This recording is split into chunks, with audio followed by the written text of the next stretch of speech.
updates because it's very crucial for you to receive these updates.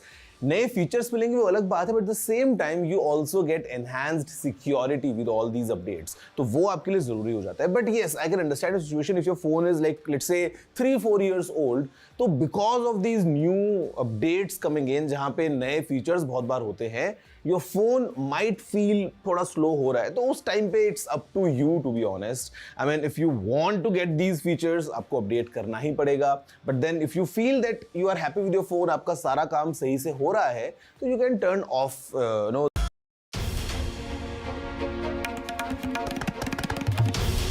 This is NDTV and you're watching NDTV 24/7.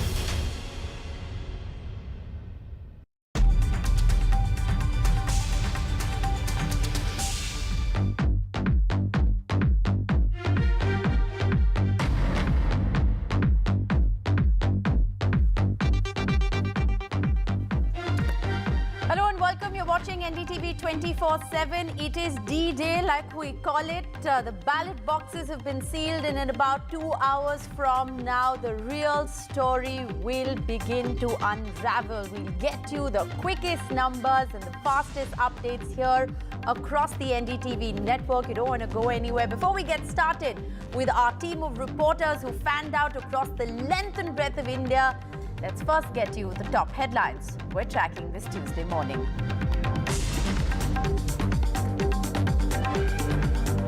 It is D-Day for the big Lok Sabha election. The counting of votes for the 18th Lok Sabha will begin at 8 a.m.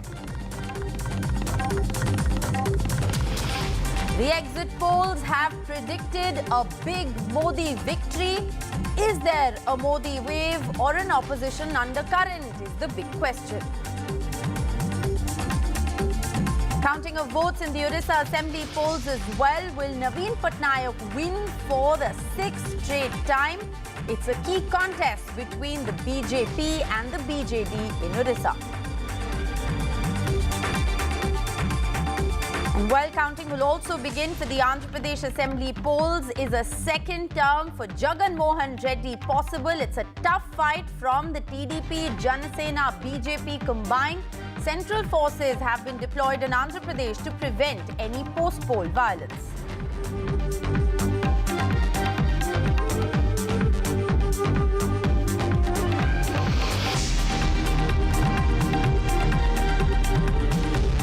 Well, Prime Minister Narendra Modi is eyeing a record-equaling third straight term in power amid the India opposition bloc's hope of springing up a surprise as the counting of votes in the Lok Sabha election is set to begin in about 2 hours from now. It's been a marathon election stretching over 7 phases over a period of 80 long days. Well, the verdict is sealed and shall be delivered to the people of India today. At 8 a.m., the counting will begin. The ballot boxes, of course, will be counted first, and Team NDTV will be bringing you the fastest and the most trusted numbers, so don't go anywhere. Now, the exit polls, remember, with all of the health warnings, have predicted continuity, predicting a thumping win for the BJP-led NDA in this 18th Lok Sabha. A lot is at stake for brand BJP and for brand Modi in terms of the sheer scale of victory that they can register and, of course, the new territories they could potentially conquer. The opposition stakes are higher amid a reducing national footprint, as is being predicted. It's a prestige battle in some parts for the opposition and one for identity and relevance in other parts of the country. Will the BJP be able to emerge as a strong force in Tamil Nadu and left-ruled Kerala, 2 states where it has currently no seats but is predicted to win a few if the exit polls are to be believed? Will it improve its tally in the all-important state of Uttar Pradesh?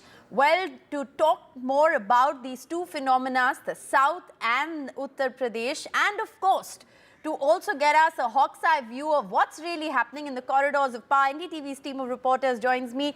Uma Sudhir is joining us at the moment. Vedant Agarwal from the BJP office and Tanish Punjabi covering the numerically all-important state of Uttar Pradesh.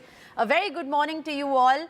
Uma, I want to begin by asking you, the focus really is going to be on the south. For once, it is one of those elections which is going to determine whether the BJP can actually script history in the south of India. It's also very crucial today because there's counting that's going to begin for the assembly election in Andhra Pradesh, which is also a very, very tough fight between the YSRCP and the BJP, TDP, Janasena combined. Yes, indeed. A very good morning to all our viewers. And yes, the big focus really is whether the BJP is able to make those inroads in the south of the country, specifically Tamil Nadu and Kerala, and make gains in Telangana and perhaps add to their numbers from Andhra Pradesh as well, where they had less than 1% of the vote share, and hoping in fact really to up that several notches in fact with the alliance that they have stitched up with the TDP and the Janasena there, and therefore the big focus certainly will remain in the south. And as you mentioned, Andhra Pradesh, where most exit polls seem to indicate that the NDA led by the Telugu Desam there in Andhra Pradesh is able to get the numbers. I'm here in Sikandrabad, where in fact for the Malkajgiri parliamentary constituency as well, you are going to have the counting happening here, and also the by-elections to a Sikandrabad cantonment where the sitting MLA had died in an accident, and there was a by-poll, one of the few by-polls happening in this particular election. But Malkajgiri, again, one of those constituencies which was in fact the sitting MP happens to be the Chief Minister Revanth Reddy, and the person who's fighting there is Itala Rajender, a BJP leader who would be hoping for a seat in the central government once if the NDA does come to power at the center. But the big picture for Telangana really is about who between the Congress and the BJP is going to get better numbers, because that's going to have implications not just for the parliament elections but for state politics as well, because if the Congress gets less than the BJP, there could be political trouble for Revanth Reddy. And the big story in Telangana has always been for such a tall party like the BRS, which managed, in fact, even in the assembly elections, it lost only by less than 2% of the polls, but it was post the assembly elections that all the tragedy had happened. And therefore, the decimation of the, I shouldn't say the decimation, but the fall in percentage or vote percentage of the BRS, if that adds up to a BJP, which they are hugely hoping for, and Congress strategists themselves admit that BJP may gain more than they will, and therefore the BJP will be hoping to more than double its numbers. In the last election, they had managed to get those four numbers. Andhra Pradesh is the other story, where the BJP only in 2014 had those numbers in terms of parliament elections, 4 seats that they had managed there, and yet subsequently they have not had a presence there, and it is this alliance that they are hoping will be able to give them the seats. Tamil Nadu and Kerala, and certainly the kind of the Prime Minister in fact has made as many as 30 visits to Tamil Nadu, and that big focus on Tamil Nadu. Back to you. All right. Well, the 5 states across the south, Uma, put 129 parliamentarians in New Delhi, and 29 of those 129 were won by the BJP last time around, and they're really looking to better that number. If they manage to register wins in any of these 2 states, it's going to be considered, a huge endorsement for the Prime Minister in the south of India. We're going to continue to focus, of course, on the south, but how can we not today talk about the Hindi heartland? Across the Hindi heartland states, remember, 214 of the 543. That's the number that we are in fact talking about. Last time around, Tanishq, in Uttar Pradesh, the BJP was down to 62 seats from 71 that it won during, the big Modi wave in 2014. This time, of course, there are many X factors, including the Ram temple that has been constructed. There's also a sense that there could perhaps be anti-incumbency for the BJP in the Purvanchal region, perhaps even translating into Bihar. That's what the exit polls are predicting. But at the end of the day, Uttar Pradesh is, like we say, the road to Delhi is through Lucknow. So Uttar Pradesh is numerically all important. Break it down for us. What is at stake for brand Yogi and brand Modi in all-important Uttar Pradesh? Well, of course, Rishika, first of all, I would just like to first begin with by saying that it is very disappointing that it is finally raining on the last day, on the result day. It has finally started raining after Of what's 1.5 been a hot months election. of long, Yes. scorching reporting in hot election. Well, But yes, well, you know, many talking say about Tanish, Uttar rain Pradesh, is a good of course, omen. numerically, You know, yeah. many say that rain is a good omen, so it remains to be seen who it's But- a good omen for. Yes, either who's for whom it's a good omen Yes. for. But yeah, talking about Uttar Pradesh, numerically very important, as you said, 80 seats. Remember, in 2014, the BJP had won to around 74 seats. In 2019, it was around 64. Yes. So you know, when the BJP started campaigning, their slogan was that their slogan has been "Ab ki baar 400 par," and to achieve that 400 par, there was another slogan in India in Uttar Pradesh of achieving all the 80 seats this time. So it is very important for the BJP, you know, to achieve 400 par, that they should target maximum seats here in Uttar Pradesh. Yes. But yes.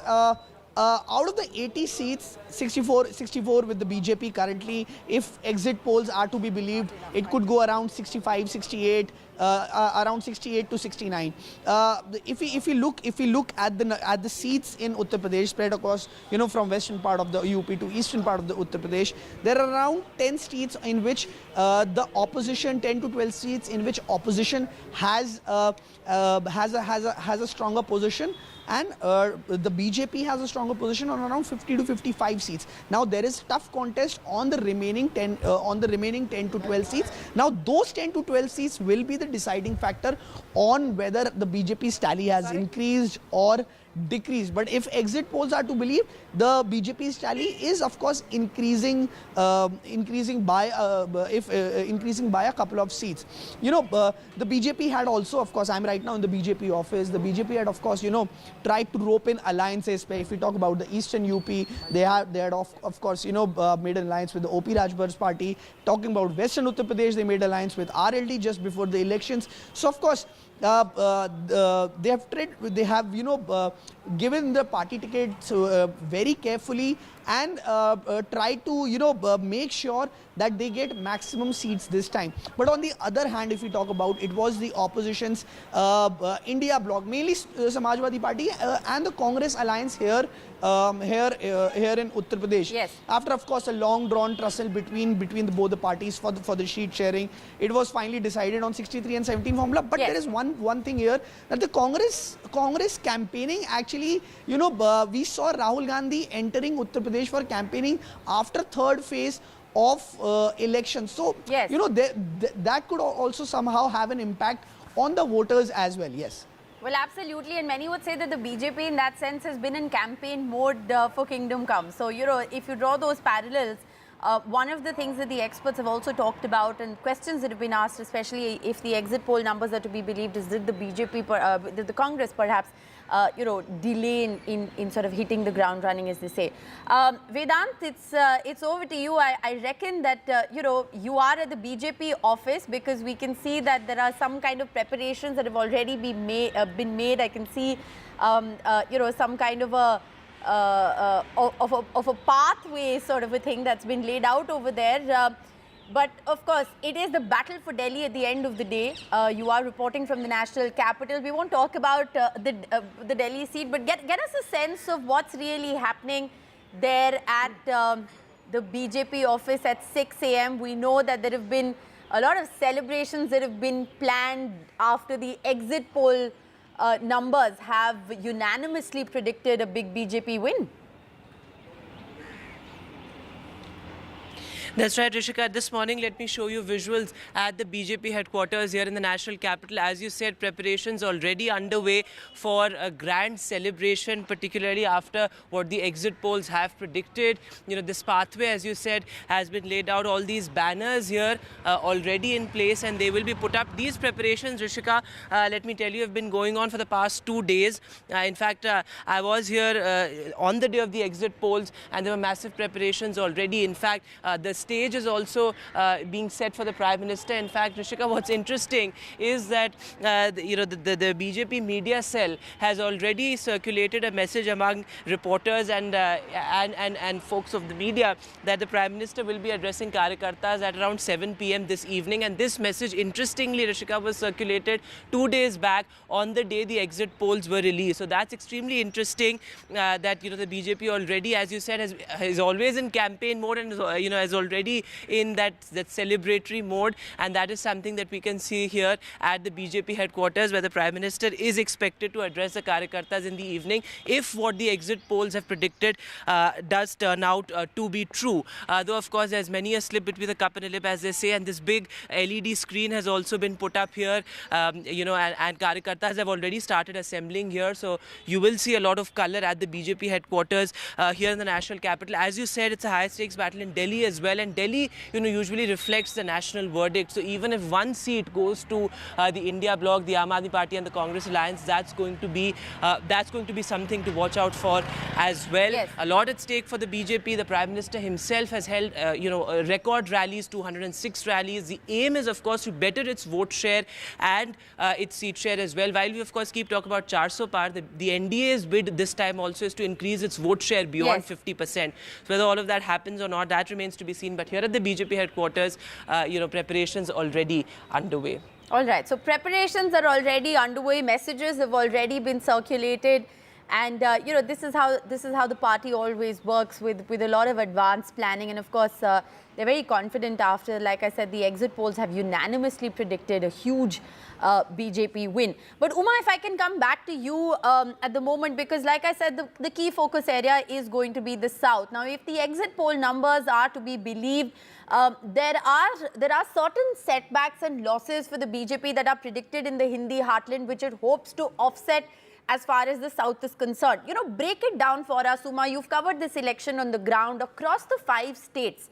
There has been a very concerted effort by the BJP to make its presence felt, to sort of make that foothold in the South. The Prime Minister has extensively campaigned across all 5 states. Many would say that it's been a very audacious campaign as far as the Prime Minister is concerned, given the fact that there has been no presence of the Saffron Party, in the South.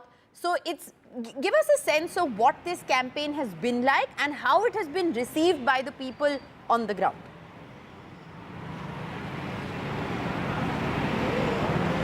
Okay, the first tour of the Prime Minister in the new year was to Tamil Nadu, and yes, multiple trips followed that, not just to Tamil Nadu but to Kerala and of course Telangana and Andhra Pradesh as well, that he has campaigned extensively in, and along with him, of course, Mr. Amit Shah and other leaders have been coming regularly, because Mission South is something that the BJP has given utmost importance to.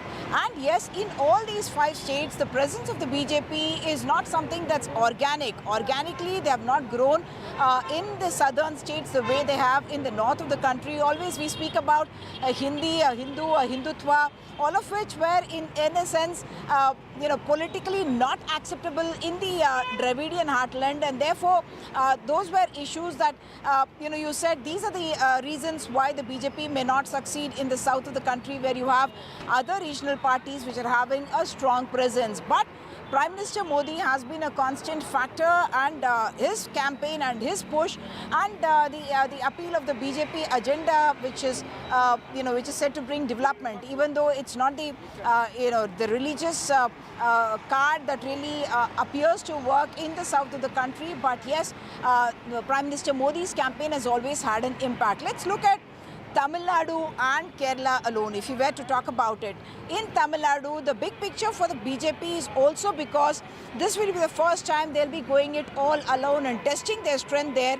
And in both Tamil Nadu as well as Kerala, if the BJP manages to get even couple of seats in either of these states, it could actually mean a change in the political dynamics of the state. Because Tamil Nadu, we are always talking about the DMK plus alliance and the AIADMK plus alliance, and it's the bipolar contest that has been happening over the decades. It's even the national parties, in fact, come in as an alliance to either of these ADMK or the DMK alliance in Tamil Nadu. But this time round, the interesting fight in Tamil Nadu is not really for the first place, because everyone concedes that it is perhaps the DMK plus, which is the India alliance, which is going to get the maximum seats.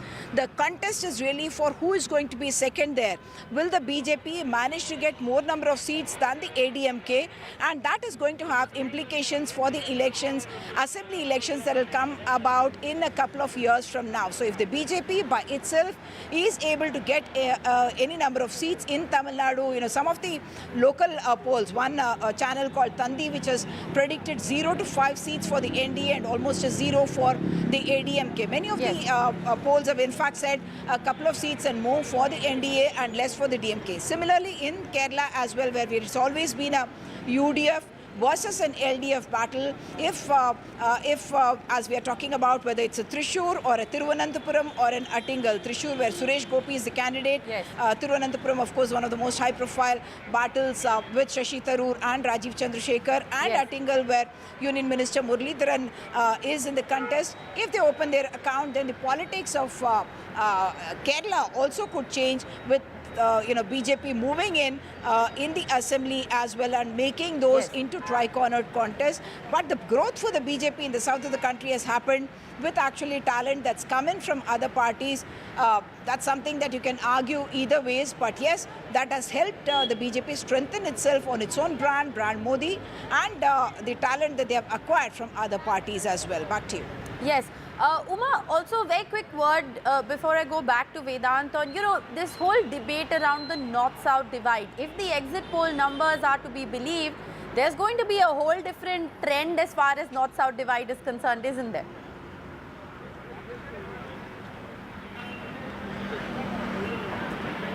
So yes, BJP would be appearing to be gaining more acceptability in the south of the country if the BJP were to open its account in a Kerala and a Tamil Nadu. But I must point out that there are also a lot of local factors, the candidate factor and the regional factors. Even in a Tamil Nadu, it is not in one region that these seats we are talking about. Even if they manage to get 5 seats, it will be geographically in very different areas, whether it's a Coimbatore, Ramanathapuram, all these areas that we are talking about. We cannot forget Pondicherry either. You mentioned 29 out of the 129.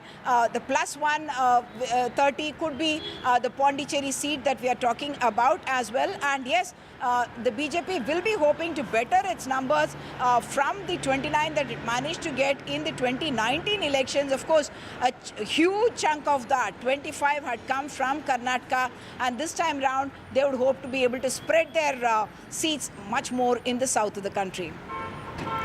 All right, let's go back to Vedant, who's reporting from Delhi. Vedant, you've also covered, the election extensively, especially as far as the national capital is concerned, which is a very interesting election this time around, given the fact that, the Aam Aadmi Party and the Congress have come together. There have been several questions of the fact that, they managed to be in an alliance in Delhi, in Haryana, neighboring Haryana, but then they're contesting against each other in Punjab. A phenomena in a certain sense that's believed to have really worked against the India alliance in a certain sense, with many questions really being asked on the sustainability of this rainbow coalition going forward. But how interesting is the battle for Delhi, given the fact that the BJP has this 7 out of 7 tally? They have unseated 6 of the 7 sitting MPs, given tickets to new people. And there is a tough fight in at least 2 of those seats in Delhi, isn't there? Absolutely, Rishika. And, Delhi is just 7 seats. But as I said earlier as well, it's a reflection of the national mandate, which is why the BJP, both in 2014 and 2019, maxed out all the 7 seats. This time around, absolutely, it is a bellwether area. And this time around, as you rightly pointed out, the BJP has unseated all its incumbent or sitting MPs except Manoj Tiwari. So, of course, that has been interesting because the BJP is battling a 10-year incumbency. As far as the Aam Aadmi Party and the Congress alliance is concerned, well, there was a lot of confusion over ticket distribution. But finally, the Aam Aadmi Party fielding its heavyweights, and there is a real fight in the seats where there is a direct contest between the Aam Aadmi Party and the BJP. As you said, Northeast East Delhi is extremely interesting, where there's a contest between Manoj Tiwari and Kanhaiya Kumar. That seat is one seat to watch out for. Even the South Delhi constituency, where this time, again, it's a Gujar factor that matters. So 2 seats very interesting. Also West Delhi, something to keenly watch out for. You have big, high-profile faces in the fray, including Manoj Tiwari and Bansuri Swaraj. So all of that extremely interesting. Arvind Kejriwal surrendered just 2 days ahead of the big results day. So the optics also extremely interesting for the elections in the national capital. As I said earlier as well, even if one seat goes to the opposition in Delhi, that is going to be something to watch out for. Well, absolutely. Will be very closely watched. Vedant, and we'll of course keep coming back to you as you report live from the BJP headquarters in the national capital. It's awfully quiet there right now, but not for long. Of course, momentum will pick up. It's only 6 in the morning. We're going to slip into a very short break, but our team of reporters will be live with us on the other side as we get you a 360-degree view ahead of counting. Do stay with us.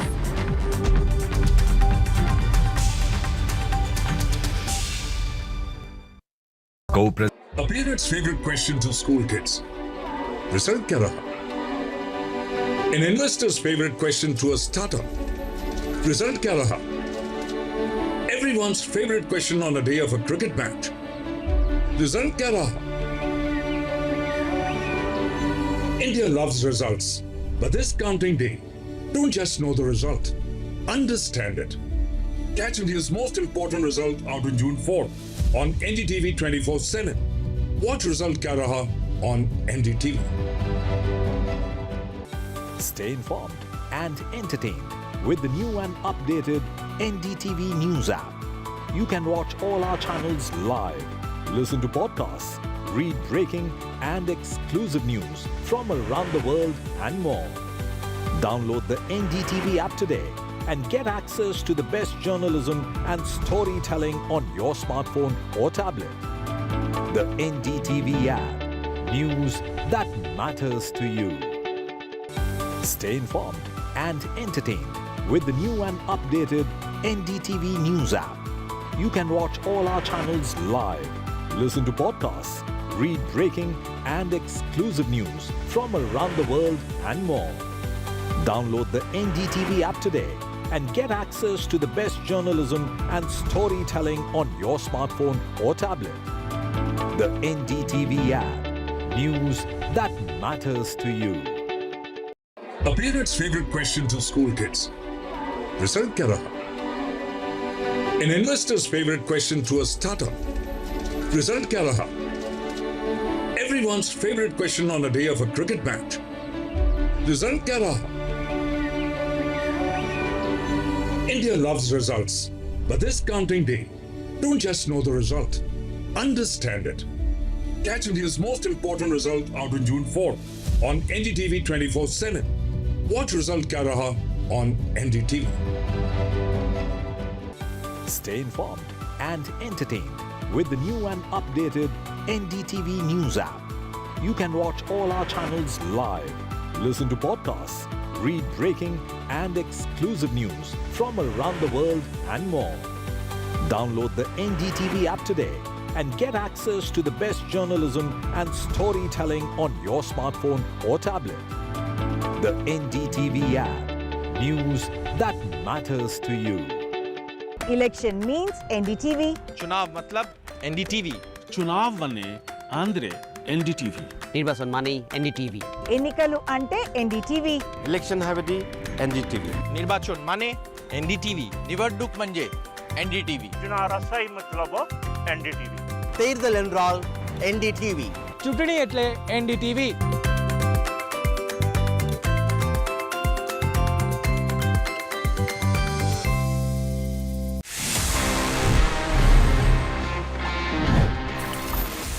This is a Samsung phone और इसमें Android है.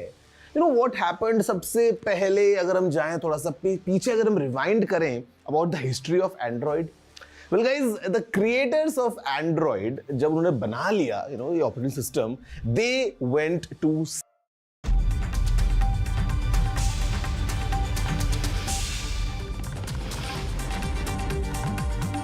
Welcome back. In about an hour and a half from now, we will in fact see the first leads coming in, and if you're confused about what you're seeing on your screens, the reason we already have one in favor of the NDA is because remember Surat was uncontested as far as the BJP is concerned. They didn't have an opponent. A lot of politics that played out over there. We'll get into that in just a bit. But joining us at the moment, we have Saurabh Gupta. He's going to get us a sense of what's happening across West Bengal, which is, of course, going to be one of the most keenly watched states today. Saurabh will also get us a sense of what's happening in Odisha, where, remember, counting will simultaneously be taking place for the assembly elections that have taken place.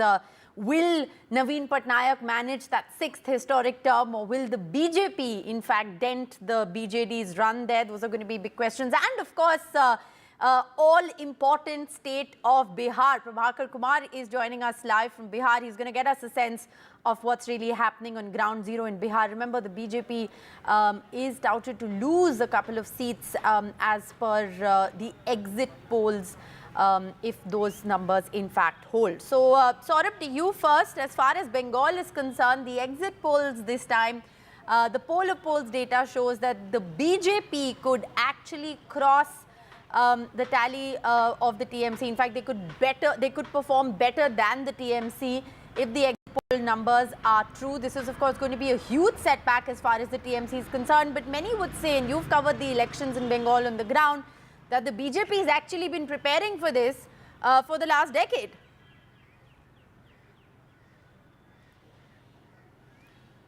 Yes, it has been the BJP's intention in this election to cross the TMC's tally, and they've worked towards it. And that's been something that has been on their agenda as far as West Bengal is concerned. It's in a way for the BJP considered, the final frontier or the final bastion. But obviously this is something that is being taken with a pinch of salt by the Trinamool. The exit poll results are something that the Trinamool has said are completely inaccurate. But, however, we've seen exit polls sometimes can be right, sometimes can be wrong. In 2021, though, the exit polls were largely wrong when it came to West Bengal. This time around, however, exit polls, those who've organized those exit polls and those who've conducted those exit polls seem to be confident. However, the Trinamool is confident that the figures will be different. Counting will start. It's just a few more hours before we get to know the actual results. But whatever the result in Bengal, you can see, of course, a lot of security, central forces plus, state police at counting centers, because this is a state where there is a lot of concern over electoral violence, and that's something that perhaps even on counting day would be playing on the minds of those in charge of security, which is why you see this kind of security placement, both central forces and state police outside counting centers. And this will be the picture across the state as well, because remember, this has been one of the most bitterly fought and closely watched states in the 2024 Lok Sabha elections. And as we head into results day, as the results start coming in, everybody will be keeping their focus in Bengal, because this is a state where the BJP has been looking at it as a catchment area to increase their tally. The TMC will be defending its bastion. So in that context, it'll be very interesting to see which way the results pan out.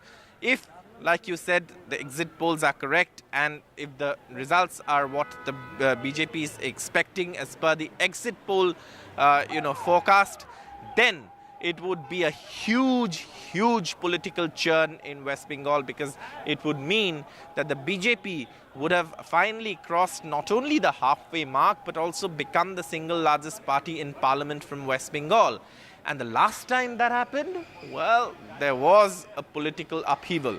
So, if the Trinamool gets the higher numbers and the exit polls as far as Bengal turn out to be incorrect, then the Trinamool, of course, would be preparing for 2026, because there is no time for the Trinamool to actually, let its guard down.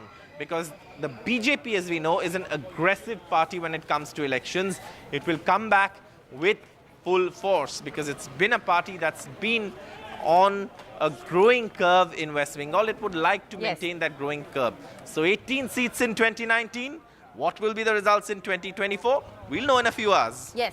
Well, it was 18 and 22 as far as the BJP and TMC is concerned, with 18 to the BJP and 22 to the TMC last time around. But what was very crucial was the fact that, you know, the vote share was very neck and neck, just over 2% vote share difference. So it is a close call. And as far as the exit polls are concerned, they're almost predicting a reverse. The polar polls is predicting 23 for the BJP and 18 for the TMC. Well, 1 to the Congress. It remains to be seen what really happens. We'll come back to you, Saurabh, in just a bit and also talk about Odisha. But I want to introduce Anurag Dwari joining us live from Bhopal and Pratibha Raman joining us live from Bangalore. We're going to get you a sense of what's happening in Karnataka and Madhya Pradesh as well. But Prabhakar, to you first, you know, it was a near sweep for the NDA alliance last time around. They lost just 1 seat, which went to the Congress party. This time around, their tally is expected to come down a bit, but only just about. Has the India alliance managed to really galvanize on the ground? What's the sense that you've got? You've, of course, covered this election. It's been a hot election to cover. You've covered this election on the ground. So get us a sense. What is your sense? Are the exit poll numbers, according to you, you know, nearing what the sentiment on the ground is? See, if you see the 2019 tally, the numbers were stacked in the favor of NDA. They had 39 out of 40 seats, except for the Kishanganj seat, which was to the Congress. Yes. Now, going by the exit polls or the poll of polls, what we are saying, what we are showing to our viewers, it is the numbers have gone down by 4 to 5 numbers for NDA. So they are showing somewhere around 34 to 35 seats for NDA in Bihar. But yes, this number is completely being written off by the India Alliance leaders. If you talk to them, we had a word with SV Yadav yesterday off camera, and he said that there's no way NDA is going to cross the halfway mark here in Bihar, which means that they are very much hopeful that the India Alliance yes, would be able to garner around 20 seats out of the total 40 seats which Bihar has. Whether they'll be able to achieve that number or not, but the India Alliance leaders are very upbeat that the way they have seen their campaign panning out across Bihar, the way the public showed their support to them, and based on the inputs they have from the ground, they are very hopeful that they will be able to cross this 20 mark here in Bihar. And if actually that happens, so it would be a big blow for the NDA. So we will have to wait for the day to progress and numbers to actually start sipping in, and only then we will be able to tell which faction actually kind of has the right numbers on their side. Okay. But the fact remains, this is where this is the BJP headquarters here in Patna, and this is where the action will happen. You'll see laddus being distributed here, or you'll see sad faces coming out of this gate behind me. So these are the two places: the BJP office here in Patna, and of course, not to forget the Lalu's residence here in Patna. So these are the two epicenters as far as the political action today is concerned. You know, 38 minutes into coverage, Prabhakar, I have to confess, I was a little surprised that we didn't have any mithai preparation, laddu preparation shots. But I'm told that we do have them. So we don't know. I'm not sure where those shots are coming from right now. But laddus for sure are being prepared. It's a very good day if you're in the flowers business or the sweet business, because whichever side wins, there will be plentiful of those laddus and those flowers. So those shots have come in. The signs are all very good, and it's overcast at the moment, I'm told, in parts of UP and Bihar. So we hope it's a cool day. Okay, those shots are from Delhi. That's what I've been told. So clearly, the preparations are underway. We don't know which side has commissioned those laddus yet, but laddus are being prepared. Anurag, I want to come to you. As far as you know, Madhya Pradesh is concerned, there was only 1 seat again that was retained by the Congress last time around, which was Chhindwara. And this time around, the exit polls are predicting something very similar. Given the kind of route that the Congress has seen in the state elections, what's the sense that you've got from ground zero? Rishika, you must be having those shots from Jabalpur also, but we are at the BJP headquarters in Bhopal, and I was just listening to my old colleague. I was just listening to my old colleague Saurabh Gupta. We have covered elections there in the eastern part of the country as well as the western part of the country. But here the scenes are totally different. My camera person Rizwan can show you a large screen installed here inside the BJP headquarters in Bhopal, though we don't have any BJP leader or party workers still in the BJP office. But they have just opened up the office, and my camera person can zoom and show you those red carpets just outside the BJP headquarters. And this man, the figure, I mean, Prime Minister Narendra Modi. Large cutouts everywhere inside the party office in BJP. And I just want to show you a very interesting wall. If my camera person just can pan there, you can see, the figures from earlier elections like 2014, 2019, and now to 2024. BJP has given a slogan, Ab ki baar 400 par. You can see those 400 par. And why? Because of these government schemes. Obviously, first posters of Ram Mandir, then 370, now Jal Jeevan Mission, Ujjwala, Women Reservation, and PM Awas, then Ayushman Card, Garib Kalyan. So all these schemes, and that's why the BJP is hopeful that they have created different constituencies of Labharthi, and they will vote for them. During the last elections, as you rightly pointed out, BJP has won around 28 seats out of 29 from Bhopal and from Madhya Pradesh, and this time they are hopeful of winning all 29 seats, because all the senior leaders have said that they wanted to present 29 Kamal, 29 Lotus to the BJP senior leaders there in Delhi, and that is why they are hopeful that they will, and all the exit polls are also predicting the same. Yes. But the Congress is also saying that they have given a tough contest on at least 10 to 12 seats, and they are hopeful of winning at least 5 to 6 seats in Madhya Pradesh. All right. Well, it's very interesting. What you've showed us is essentially a hall of fame as far as, the BJP and the promises are concerned. This is exactly what their campaign pitch has been. The red carpet yet to be rolled out there, and all preparations underway at the BJP headquarters in Bhopal. Anurag, we're going to keep coming back to you for more. But on the other side of a very short break, we'll go across to Pratibha, joining us live from Bangalore. Karnataka is one of those keenly contested states. From cardiologists to kings, you have a very interesting mix of candidates. We'll get a sense from Pratibha on the other side of what's going to be a very short break. Do stay with us.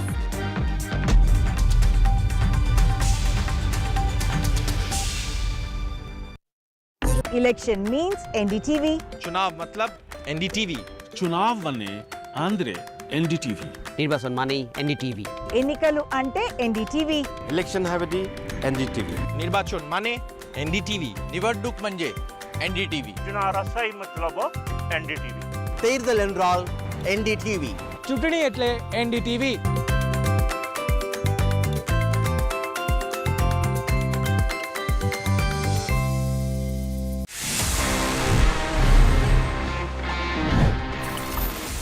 वैसे sharing से याद आया, sometimes it's a thing that we need to share our Wi-Fi network. घर में कोई दोस्त आया हो, maybe there's some guest coming in and you would want to share your Wi-Fi. The problem comes if your password is very complicated, or maybe you not want to say it out loud कि आपका password क्या है. ऐसे में आप Wi-Fi network कैसे share कर सकते हैं? Well guys, it's a very interesting method. बहुत आसान सा टिप है. Just go into your phone's settings. वहां पे जहां पे आपको Wi-Fi का नाम दिखता है, just next to it, or maybe if you go deep into settings, आपको एक ऑप्शन मिल जाएगा wherein you can share your Wi-Fi network just by using a QR code. आपके फोन के स्क्रीन पे QR कोड आएगा. The friend or the guest just needs to scan that code and he can connect to your Wi-Fi network without even you telling the password 1 2 3 4 5 6 7 8 or whatever it is. अगर आप चाहें तो इसी QR code का एक print out लेके अपने घर में कहीं लगा सकते हैं, so that anyone coming in can just scan that QR code and वो आपके Wi-Fi से कनेक्ट हो जाएगा. Quite easy, quite convenient and quite time saving as well. कैसी लगे ये टिप? मुझे जरूर बताना. You know the address. It's tg@ndtv.com.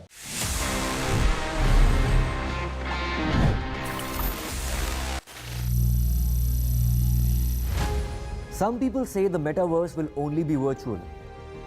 One day this lecture hall will be made of code, and driverless cars would be trapped in intersections. But even in this maze of the future, you can't wish away health. It's time to become more resilient.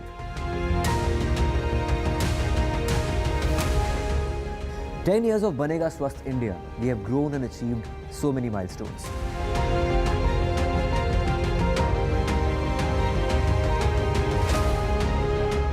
And now I have a plan to beat the urgency, to stop breathing with difficulty, to relieve getting choked with inactivity.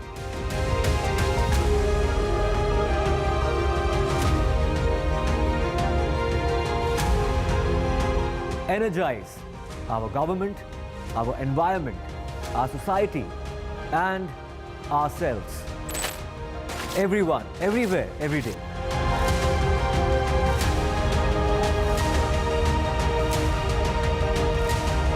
Banega Swasth India. One world hygiene.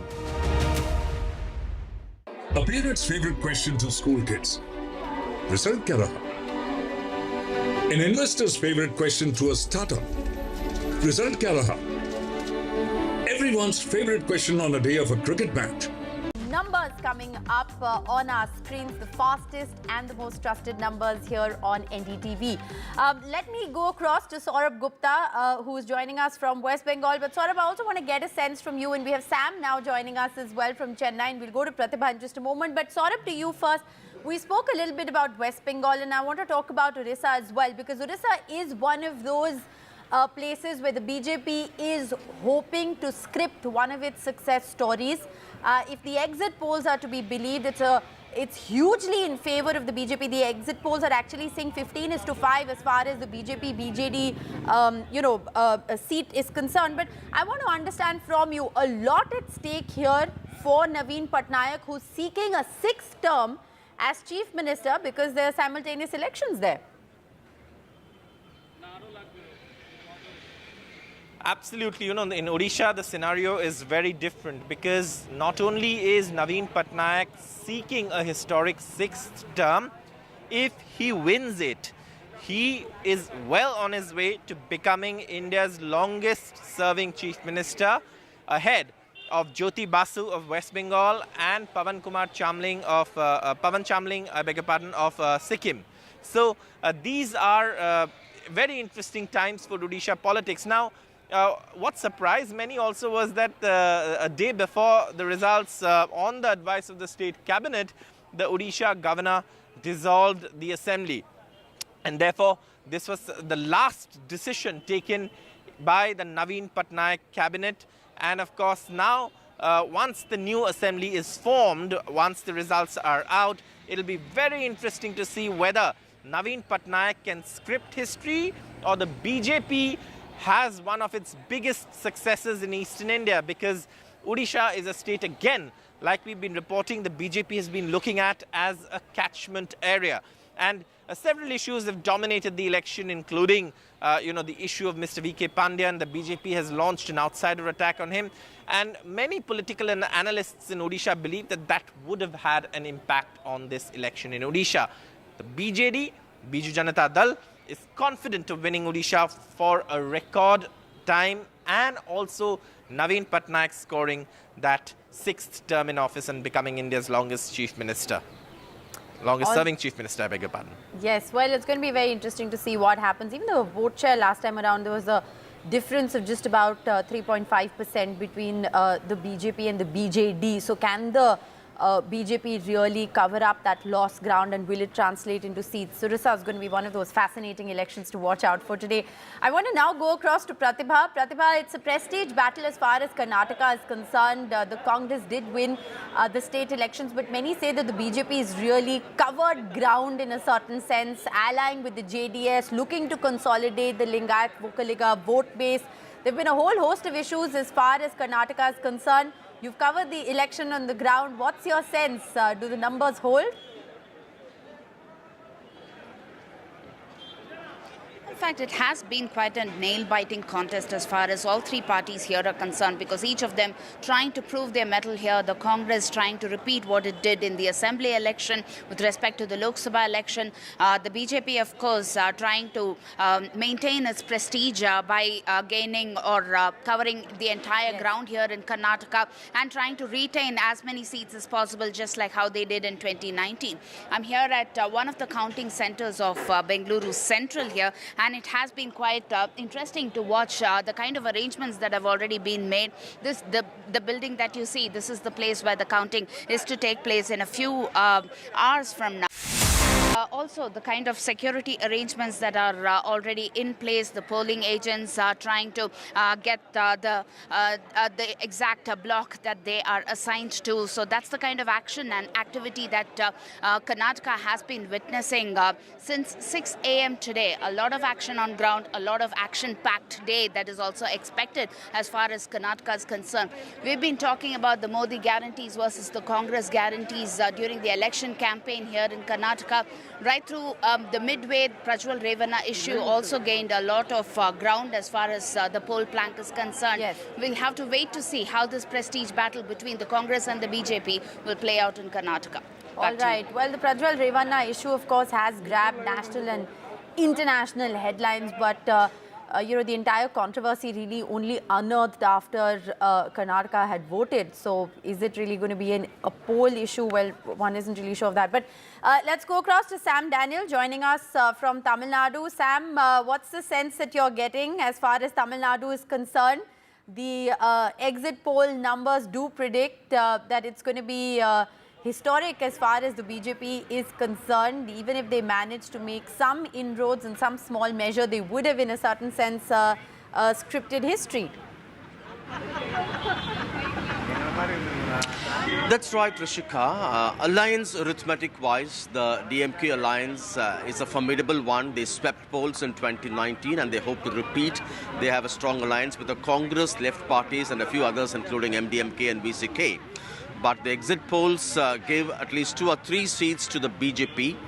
That, in a sense, defies alliance arithmetic, and the ruling DMK or the India alliance doesn't really buy that. But certainly the BJP is upbeat about this, and if they manage to win, this will be the first time the Saffron Party is making inroads in Tamil Nadu on its own. Remember, in the past, they won both assembly seats as well as parliamentary seats, but they've been in alliance with either one of the Dravidian arch rivals. And if this happens, then it will be a huge advantage for the BJP to hope to gradually expand its footprint. At the moment, it has only 3.5% vote share.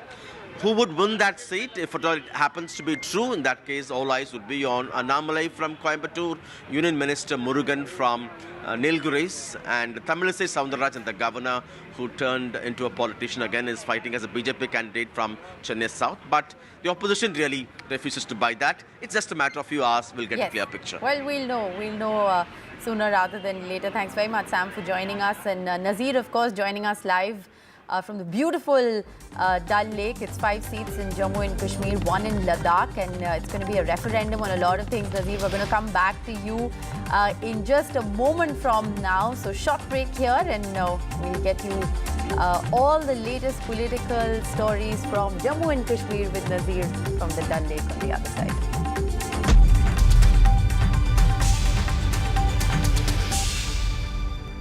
Co-presented by A parent's favorite question to school kids. Result kya raha? An investor's favorite question to a startup. Result kya raha? Everyone's favorite question on a day of a cricket match. Result kya raha? India loves results, but this counting day, don't just know the result. Understand it. Catch India's most important result out on June 4th on NDTV 24/7. Watch Result Kya Raha on NDTV. Stay informed and entertained with the new and updated NDTV News app. You can watch all our channels live, listen to podcasts, read breaking and exclusive news from around the world and more. Download the NDTV app today and get access to the best journalism and storytelling on your smartphone or tablet. The NDTV app. News that matters to you. Stay informed and entertained with the new and updated NDTV News app.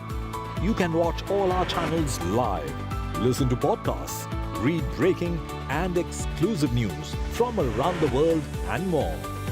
Download the NDTV app today and get access to the best journalism and storytelling on your smartphone or tablet. The NDTV app. News that matters to you. A parent's favorite question to school kids. Result kya raha? An investor's favorite question to a startup. Result kya raha? Everyone's favorite question on a day of a cricket match. Result kya raha? India loves results, but this counting day, don't just know the result, understand it. Catch India's most important result out on June 4th on NDTV 24/7. Watch Result Kya Raha on NDTV. Stay informed and entertained with the new and updated NDTV News app. You can watch all our channels live, listen to podcasts, read breaking and exclusive news from around the world and more. Download the NDTV app today and get access to the best journalism and storytelling on your smartphone or tablet. The NDTV app. News that matters to you. Election means NDTV. चुनाव मतलब NDTV. चुनाव मने Andre NDTV. निर्वाचन माने NDTV. ఎన్నికలు అంటే NDTV. Election havadi NDTV. निर्वाचन माने NDTV. निवडणूक म्हणजे NDTV. चुनाव मतलब NDTV. தேர்தல் என்றால் NDTV. चुटनी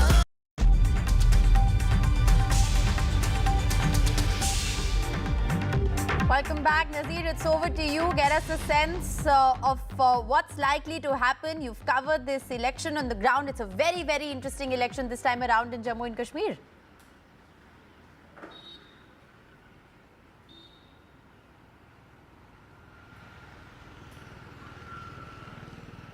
Well, this election was more interesting than one way. Here, let me show you where I am. This is SKICC Sher Kashmir International Convention Center, where the counting will take place at 8, will start at 8. And it is in Srinagar, and let me show you the view of the Dal Lake first. And a breathtaking view of the Dal Lake this morning. And here people are waiting who will be the Muqaddar ka Sikandar, who has the public trust, and what will EVMs reveal today. Largely it is seen that NC may win 3 seats, all the 3 seats in the valley, Baramulla, Srinagar and Anantnag. That is what exit polls are saying, but we say it appears to be a very tough contest, particularly in Baramulla, where people will have decided fate of Omar Abdullah, former Chief Minister, and he is pitted against the Sajjad Loan of People's Conference and jail leader Engineer Rashid, who is in Tihar jail for last 5 years, but created sort of waves during elections without spending a single penny. They led a very, very effective campaign because of large number of volunteers joined his campaign. So will he make a difference in these elections? And it has become very tough. Also, Mehbooba Mufti's fate will be decided today, people will say, because she's contesting from Anantnag. Her main rival is National Conference leader Mia Altaf. Let's see, by forenoon, we'll know once in I think less than 2 hours after the counting starts, we'll know. Well, in just a short while from now, we'll know. But Nazir, what a historic election it has been in Jammu and Kashmir, recording the highest voter turnout in 4 decades. A true celebration of India's democracy. Thanks very much for joining us with that live update from the beautiful Dal Lake. We envy you, and we'll come back to you for more in just a bit. With that, we're going to slip into a very short break. Up next, my colleague Vishnu Shom joins me for all the latest political action. It's 1 hour to go for counting to begin. Do stay tuned to NDTV.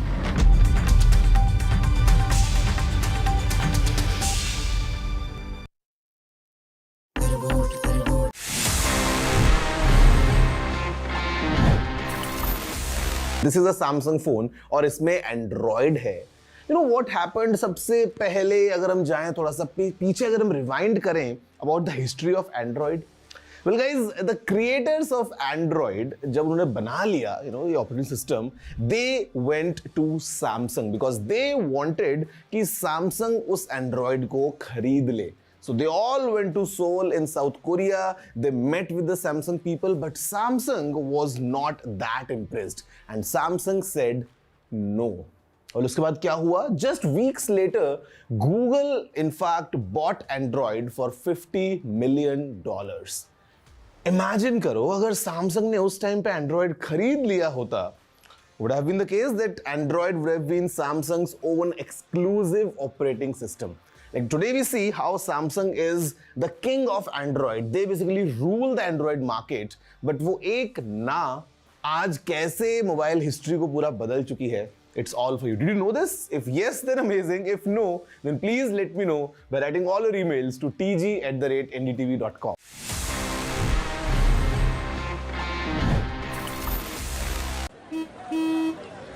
चल हो जा शुरू. केसरिया से मन जोगी हुआ रे, दिल झूमे देखो पतवारा हुआ रे, दिल झूमे देखो पतवारा हुआ रे. हर पल मनाओ केसरी त्योहार. विमल बोलो जुबान केसरी.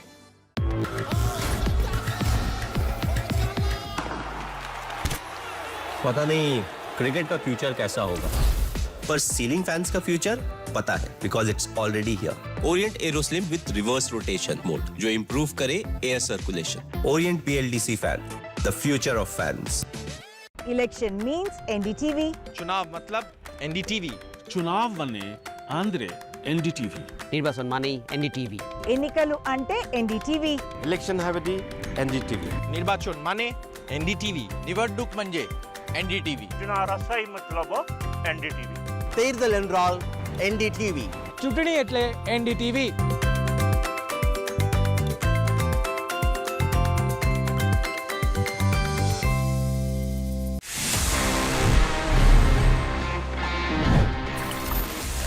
The sharing से याद आया, sometimes it's a thing that we need to share our Wi-Fi network. घर में कोई दोस्त आया हो, maybe there's some guest coming in and you would want to share your Wi-Fi.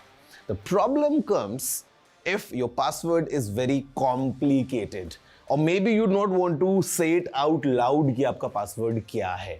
ऐसे में आप Wi-Fi network कैसे share कर सकते हैं? Well guys, it's a very interesting method. बहुत आसान सा टिप है. Just go into your phone's settings. वहां पे जहां पे आपको वाईफाई का नाम दिखता है, just next to it or maybe if you go deep into settings.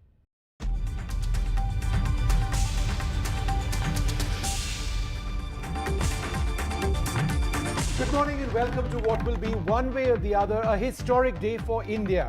In about an hour from now, less than an hour, right Rishika? The first leads in these elections, the largest in the world, start coming in. These will be postal ballot leads and results. A small fraction, remember, of the deluge of leads and results that will be upon us in the hour ahead. At about 9 a.m., we should have the first non-postal ballot leads coming in. And given the pace at which the entire process works with electronic voting machines, we should have a firm idea of who will form the government by noon. By maybe noon 1 o'clock. or even earlier. Possibly earlier, yeah. Possibly earlier. The focus, of course, is going to be on whether the exit poll numbers, Vishnu, that have essentially pretty unanimously predicted a third term for Prime Minister Narendra Modi, whether the Modi-led NDA is going to return to power. And many say that it's going to be a landmark third term because it's a prestige battle as far as the Prime Minister is concerned. He's looking to better records, break records as far as personal records and the record of the government is concerned. The question, of course, is going to be whether the opposition can spring up a surprise. Given the narrative that the opposition has drummed up after the exit polls, they are predicting that they are crossing 290, Vishnu. 295 is what they're going at. But remember, some of the exit polls, one specifically said that the NDA might end up with 400 seats. But if the BJP does return to power, Narendra Modi will be only the second Prime Minister in India's history after Jawaharlal Nehru to win 3 times in a row. Now that is a staggering achievement if it were to happen. Well, ultimately, though, these elections are about the future of the country, the world's most populous nation. So what does a young, aspirational nation like ours, filled with hope, filled with desire, filled with ambition, actually seek? There are also a whole host of issues. Remember, jobs has continued to dominate the narrative on the ground.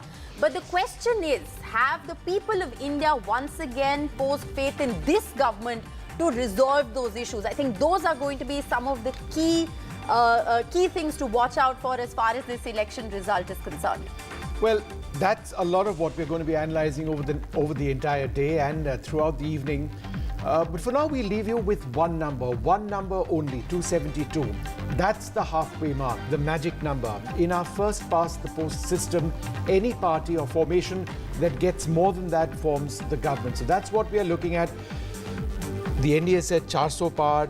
The India Alliance is saying 295. Ultimately, we just got that one number. Absolutely. Right? That's the first major hurdle. But first, a look at the headlines. Yes, we'll get you all the top headlines. And also, Vishnu, just to say that our team of reporters who've covered this election across a very hot summer will join us from the length and breadth of India. We'll get you a pulse of what's happening at ground zero across counting centres and party offices. So all that and more coming up. But yes, first up, the headlines. It is D-Day for the big Lok Sabha election result. The counting of votes starts in about an hour from now. Postal ballots will, of course, be counted first. The exit polls predict a big Modi win, a Modi wave or an opposition undercurrent. We'll know soon enough. It's going to be crucial to see what happens in Odisha. Counting in the assembly polls in Odisha as well. Will Naveen Patnaik win for the 6th straight term and script history, or will the BJP dent his record? Andhra Pradesh, a crucial assembly election here as well. So remember Lok Sabha and assembly elections being held in a couple of states. Andhra Pradesh, one of them. Will there be a second term for Jagan Mohan Reddy? It's a tough fight from the TDP, the Jana Sena and the BJP combined. There are a large number of central forces deployed to prevent any post-poll violence.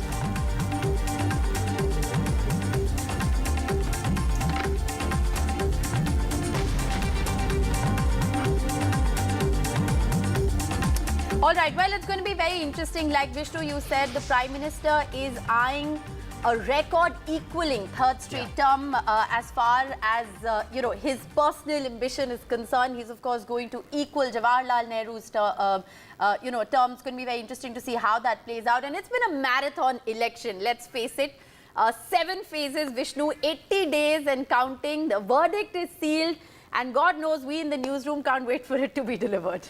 And in a sense, end as well. Yes. All right, well, we've got many more images coming in. We'll just try and give you an idea of what that is all about. But I think we can start off with our correspondents who've been really the bedrock of all of our coverage throughout this entire process. We've got Radhika, we've got Sunil, we've got Vedanta as well. Let me go across to you, Vedant, first. Give us an idea of what's happening where you are. What is some of the expectations? You are, of course, covering Delhi very closely. It's going to be, a very challenging process. The Aam Aadmi Party, which has done very well in the assembly elections, hasn't quite been a force when it comes to the Lok Sabha elections. So give us a sense of what's at stake for all the formations in Delhi. And also give us a sense of what's on the menu at the BJP office where you are. Okay, we seem to have lost that line. Something very interesting here. You were asking... Go ahead, Vedant. All right, Rishika, if you can hear me, you were asking me where, the laddus have been commissioned. It's right at the BJP headquarters, in fact. So here, वो BJP का confidence सकता है उनकी इन तैयारियों को देखकर क्योंकि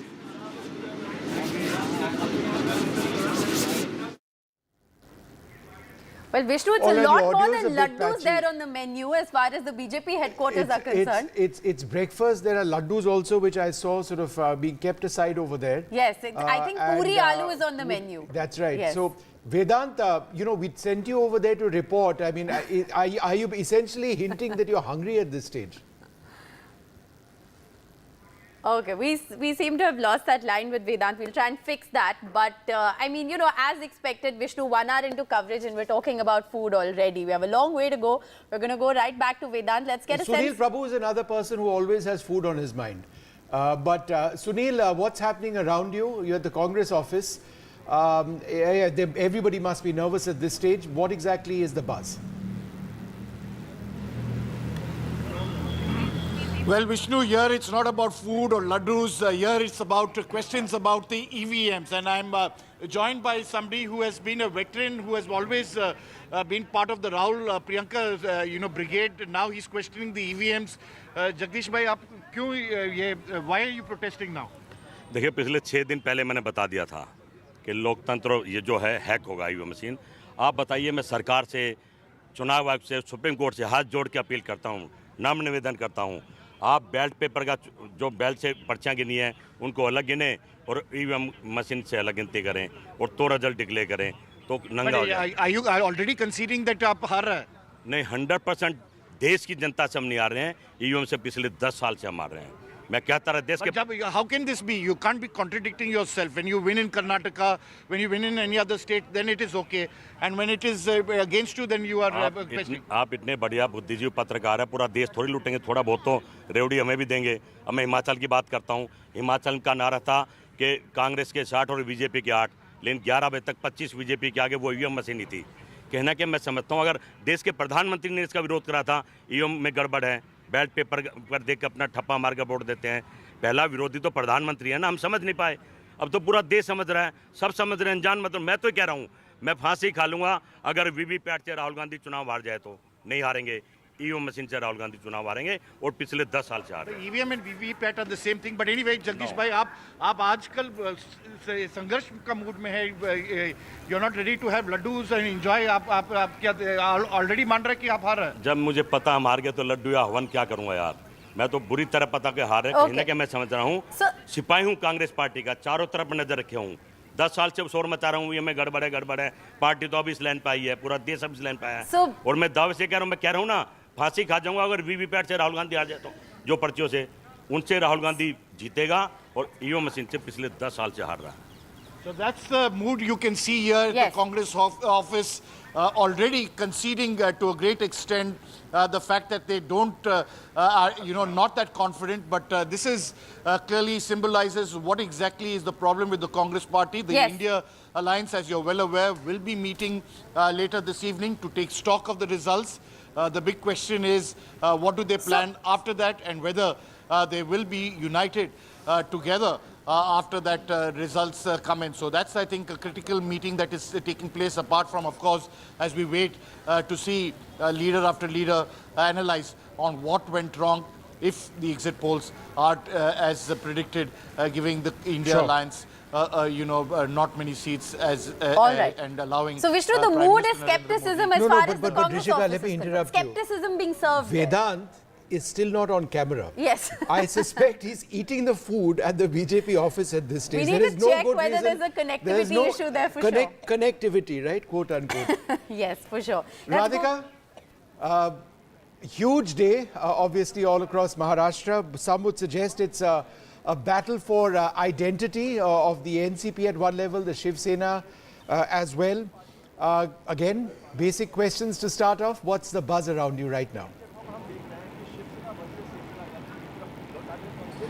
Well, I'm at Goregaon Counting Centre. This is among the most important counting centre as far as Maharashtra is concerned. I'm just going to show you the scenes around. Of course, we've not been seeing candidates here. Of course, this is a counting centre which looks into the results of at least about 3 constituencies in the city of Mumbai. As you can see, heavy security deployment here, police officials in large numbers.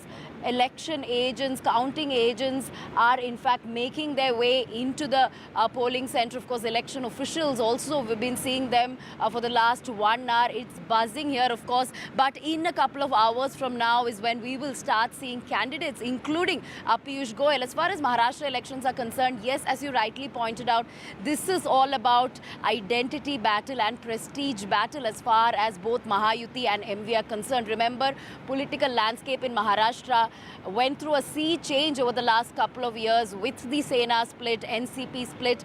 Therefore, both vying for, its identity over the last couple of years. We did see legal battle playing out. We did see how there was, contest as far as battle as far as, symbol and party name are concerned. Therefore, a lot of political churn taking place. How the rebels will perform. Will it be advantage Eknath Shinde? Will it be advantage Ajit Pawar? Or will there be a sympathy wave for Uddhav Thackeray or Sharad Pawar? That is something that we will know in a few hours from now, because at this point, exit polls at least, had predicted a very close contest. Remember, in 2019, NDA had swept 41 seats out of 48.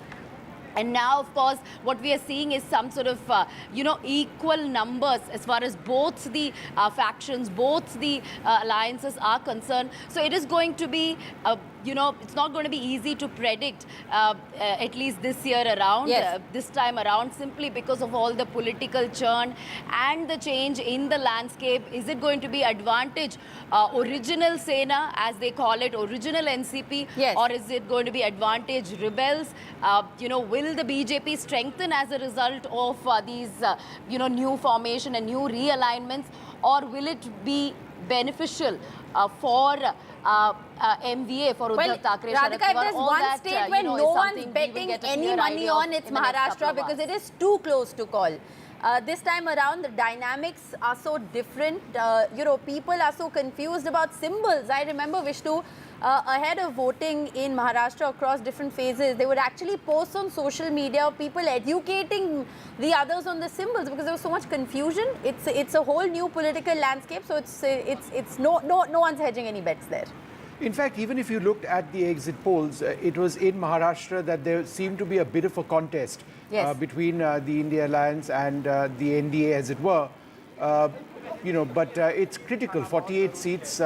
So we'll see what takes place. In case you are wondering what exactly that one trend is on your screen, that's Surat, which is uncontested, right? So that explains that one seat. It's that one trend that you have. But it's 7:14 now. 8 a.m. is when we'll start getting the postal ballots, results, leads and results coming in. We'll get very excited at that stage, but I think we would need to temper our excitement because, as I understand it, postal ballots actually account for about 1% of the total number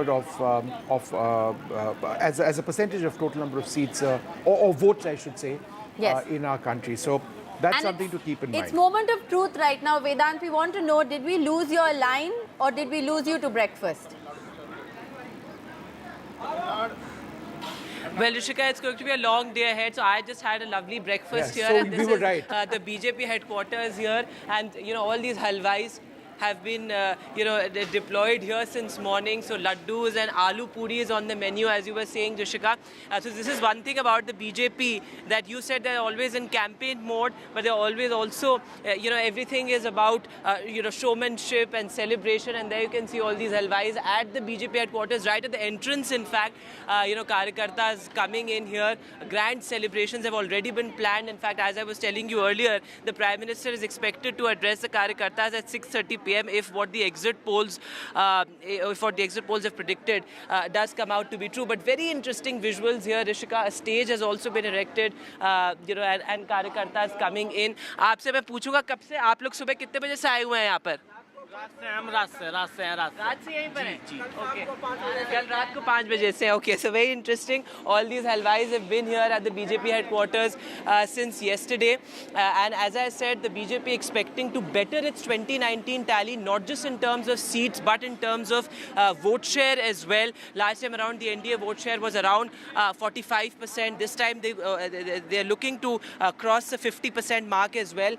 So, of course, grand celebrations have been planned, though, of course, many a slip between a cup and a lip, as they say. But Karyakartas have started coming in here at the BJP headquarters already, Rishika. So it's awfully difficult to focus, Vedant, with those visuals that you're sending us at the moment.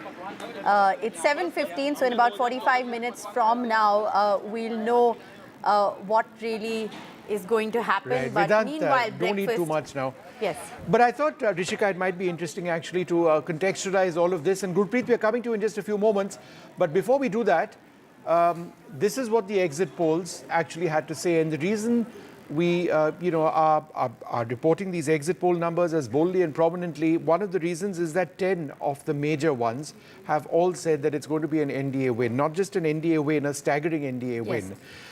So let's just take a look. Let's take a look at those exit poll numbers, and this is important to take a look at as we see the strong rooms actually being opened. So that's a critical process. The EVMs inside those strong rooms, this I believe is coming in from Gujarat. So that process is now going to start. Everybody's all set, and sooner than later we're going to have the real numbers come out. But I just want to focus on the exit poll numbers, Rishika, because the average of the exit polls, and we've been doing in NDTV a poll of polls. If we can have that up over there, it's 543 is the overall number. Remember, whoever 272 is the halfway mark. The goal is 273. That's the magic mark in our first past the post system. That's what everybody is looking at. Yes. But if you look at a couple of these over here, from Jan Ki Baat to News Nation to Republic Bharat, etc., you're looking at a low of approximately 358 Yes. to an upper margin, upper number of 400, fact, which is what I think one of the polls actually gave. And for the India Alliance, from a low of approximately 141, it goes up to about 160 odd. So Yes. well short of being anywhere In close fact, to that's coming the to breakup, Vishnu. The poll of polls is, the NDTV poll of polls has given the NDA 365, India 146, Yeah. and the others 32. So that's the poll of polls. That's a net of what everyone is basically In fact, saying. if we That's can what it just have rounds off to. the poll of polls up as well, so that we don't have to go into all of these. We'll have that in a little while from now. But I think again, just to place this entirely in context, let's take a look at what the situation was in 2019, and then to see what exactly where what the formations would be chasing, particularly the NDA. Remember, last time around, the NDA was at 353, of which the BJP scored 303. Now, if the BJP were to go above that, and pretty much every major exit poll has said that they will, Yes. then it's a staggering. People would have suggested that it might be a swing away from where they were last time around. But if it's a swing in the direction of where they are, going up towards 400, it would be absolutely incredible. I thought we'd get a couple of quick reactions. Shugatosh Srinivas Raju with us, Ashok Malik as well. Ashok, just a quick comment for you. Even if we are to go by that last number or the 2019 result, for the NDA to actually lose would mean a massive swing away from that.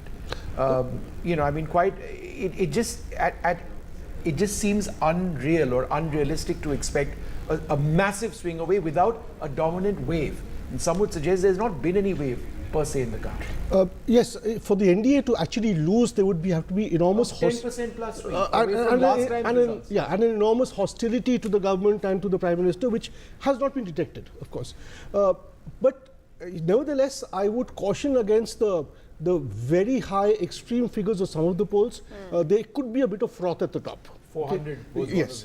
But what I would really watch for today, and what could decide whether the NDA wins big or wins as much as it did last time, would really be the eastern coast of India. Bengal, Odisha, Andhra Pradesh, Telangana, which is not a coastal state but right next to Andhra, coming down to Tamil Nadu, and then of course Kerala. So that region is where the BJP and the NDA hope to pick up seats. Right. Okay, some breaking news coming in. The BJP chief has called a meeting at his residence. Let's just go quickly across to Vedant, who's been tracking that. Vedant, what are the details? Background में चले? Better background में चले? Vedant, you're on air. Can you tell us about the meeting? See, Vedant, between food and technical issues. Right, Vishnu. So of course, there you are. Go ahead, Vedant. Please go ahead. In the past 2 days, there have been marathon meetings of the BJP, and BJP chief JP Nadda calling for this crucial meeting. Extremely interesting because remember, it was just yesterday that the key allies of the BJP also met with the Prime Minister. Nitish Kumar was in Delhi as well. And today morning, JP Nadda calling for a meeting. What our sources in the BJP also tell us is that this is, a regular set of meetings where the plans after the results are out are being discussed, are being sort of mulled over by the BJP. Yes. As I said, in the past 2 days there have been marathon meetings. Day before yesterday, top ministers of the BJP, including Amit Shah, Nirmala Sitharaman, Piyush Goyal, all of them met JP Nadda and the Prime Minister as well.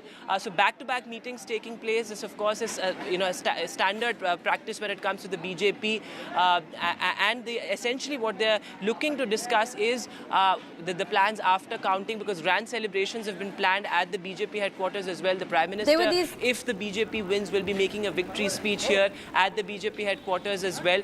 And as I said, in the past 2 days, marathon meetings at, In fact, Vishnu, all BJP reporters have already been given a message that the Prime Minister is going to be addressing the Karyakartas at 7 p.m. So that's already been pre-planned, and like Vedant is saying, this is just one in the whole host of meetings. But before we go back, the victory speech, presumably of the Prime yes. Minister at that speech. Before we go back to our team of reporters, Mr. Srinivas Raju, if I could just bring you in, very interesting what Ashok Malik said about the South particularly. Last time around, the BJP won 29 of the 129 seats across the 5 southern states. This time around, they are looking to script history by making inroads across all southern states, including the states where they've never opened their account. How have you looked at this campaign, and what does this say about brand Modi? Because that's literally all it is. Right. No, I'll be a little cautious when it comes to numbers in, say, especially states like Tamil Nadu and Kerala. Yes. They're certainly going to add to their vote share, and this is something that we have been saying right from the beginning. Okay. And if you saw the exit polls, you know, I mean, the vote share, you see a 4% jump in the vote share of the BJP, and you see also a 4% jump in the vote share of the Congress or the India Alliance. I mean, India Alliance has, the allies have a greater vote share accruing than the allies of the BJP. See, Yes. that's what we know from the exit polls. But I will not be very excited about numbers when it comes to Tamil Nadu or Kerala. In Karnataka too, they may sort of lose a few numbers, but I mean, I Who might think lose a few numbers? the BJP may lose a few numbers because they had saturated last time. You know, they had 25. Yes. And there if was you look at the exit polls, just for the sake of argument, of 28 seats in Karnataka, the poll of polls indicates the NDA 22. A lot of Yes. people would say this is surprising given the fact that the Congress came to power recently in the assembly Right. elections with quite a sweep and That's right. you know, a wave, a mandate, whatever. I know assembly election results don't translate into Lok Sabha, but given the fact that the elections are so close to each other, Right. one would have thought that perhaps the Congress would have done better. But this 6, I mean, that's what the poll of polls shows in Karnataka. That is history That's again why the repeating, health Vishnu. warnings No, also. that's Yes. that's history repeating from 85 on. Karnataka has always, you know, the voter has demonstrated his wisdom by voting differently in a Lok Sabha election from 85, Hegde's time. And even last time, 2019, please don't forget, the Congress was in power in an alliance. Yeah. And they still lost. Yes, yes. And, you know, the guarantees or whatever that they've been speaking, you know, there's been a lot of issues around it because, you know, the classic welfare model has been dismantled, where you had no funds for rural development, no funds for urban development, no funds for education, Yes. and all of it being given in cash transfers. And it was quite a thing which never got reported nationally, but then locally there has been a lot of issues with the guarantees as well. So I think all of that plus the Modi, brand Modi issue. You know, I mean, I've been trying to say this a number of times, that the brand Modi thing, they said, has diminished from 2014 to now. No, not at all. But I think that it has altered. You know, the frames in which we put Modi in 2014 and 2019 has completely altered now. You know, I mean, the 2014 Modi was an upper caste consensus, according to me. And now he's an OBC consensus. So the larger base he has been able to sort of attract towards himself has completely altered the numbers. Okay, And can we just... Well, the numbers may have altered, but you know, it's going to be very interesting to see how this entire dynamic plays out, Vishnu, especially as far as the South is concerned. It's been a key focus area as far as the BJP is concerned and you know, the Prime Minister is concerned. Is that going to translate into votes and numbers is going to be the key question. Sam Daniel is going to be with us on the other side of a short break. Gurpreet's also joining us from Punjab. We'll go across to our team of reporters, but on the other side of a short break.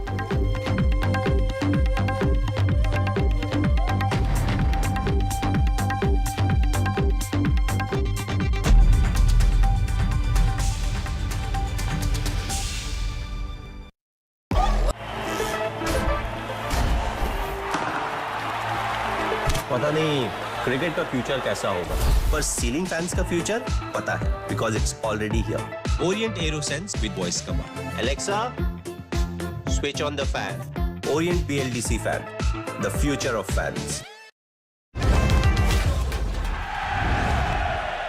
Get the magic of the best working for you now.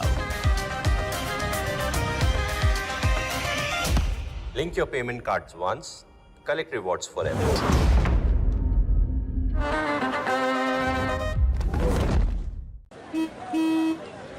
चल हो जा शुरू.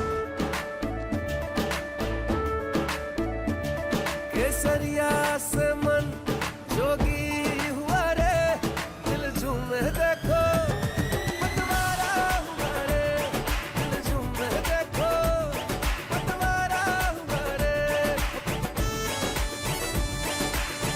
हर पल मनाओ केसरी त्योहार। विमल, बोलो जुबान केसरी।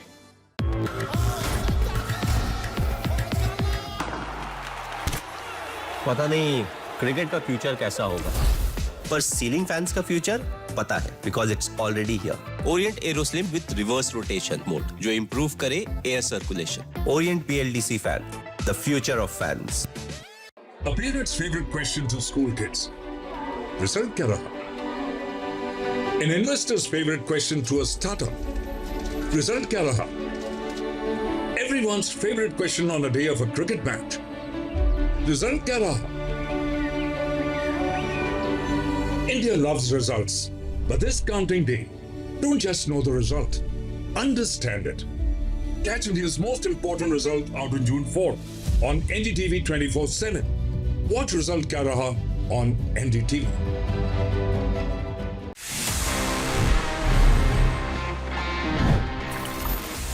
तो फ्रेंड्स, अभी टाइम आ गया है for me to answer all the questions जो आपने पूछे थे in this segment which is ask TG, one of my personal favourites, because मजा आता है आपसे बात करने में, थोड़ा सा सवाल जवाब करने में। Let's see the questions we have for this week's episode. Hi TG, क्या आपको लगता है कि फोन को बैटरी सेवर मोड पे रखने से सही में कोई फायदा है? Well, technically, yes, there is an advantage. See, usually battery saver mode क्या करता है? Basically, वो आपके फोन की कुछ सेटिंग्स को इस तरीके से ट्वीक करता है so that your battery can last for long. अब उसमें कुछ चीजें ऐसी होती हैं जो आप खुद से कर सकते हो. For example, reducing the time जितना आपका स्क्रीन ऑन रहता है while your phone is idle, उसको आप जितना कम रखेंगे, it's good for you.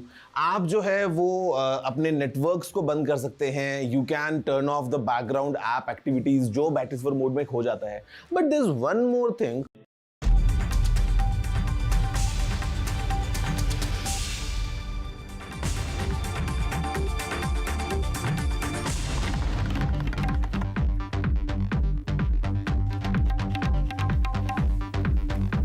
Welcome back. It is 30 minutes to go, Vishnu, for 8 o'clock. Ashok was just asking what is that one in terms of trends and results. Ashok, that's Surat. Surat. So yes. NDA is already off the mark. And it's not a lead, that's a result. Is it? That's a result. Uncontested. Well, our team of reporters joining us, Gurpreet covering Punjab for us. So Gurpreet, I want to come to you first. We'll also go across to Sam and Uma joining us for a sense of what's happening across the south. But Gurpreet, it's a very, very interesting fight as far as Punjab is concerned with a three-cornered contest, or many would say a four-cornered contest, because nobody is in alliance with anybody. There are no friends at all. What's the sense that you've gotten this time around? Is it too close to call? How are you looking at the exit polls? Well, yes, earlier we have seen the four-corner contest was happening in Punjab, but after exit poll, everybody says the three-corner contest is happening in Punjab. As of now, what we can sense with our own experience and reporting what we have done in all the constituencies of Punjab, what we have learned, Congress has an upper edge in most of the constituencies in the state of Punjab, and specifically in 8 to 9 constituencies, they have been claiming such thing. But surprisingly, the BJPs, as per the exit poll, they are also getting 2 to 4 seats, because we have seen Prime Minister Narendra Modi held multiple rallies for their candidate and held campaign for them. And what we have seen in the urban area, specifically in Patiala, Hoshiarpur, Gurdaspur and Jalandhar, Prime Minister held specific rallies so that they will be able to put a weight behind these candidates, and they will be able to get something out of this. But these things will be clear once the result will be coming out, once the trend will be coming out. But Shiromani Akali Dal is not in a proper situation as of now. What we have learned even from the exit poll,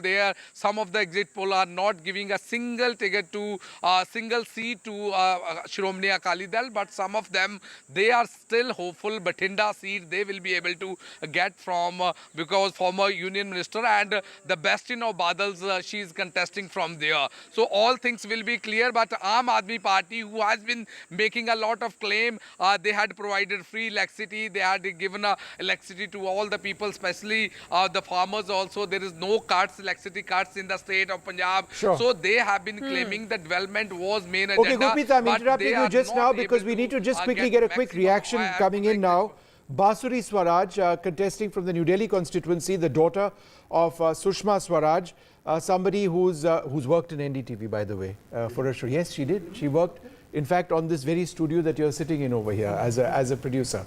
So reactions, she's contesting for the BJP, of course, in the New Delhi constituency. We've got a quick soundbite of hers. Let's listen in.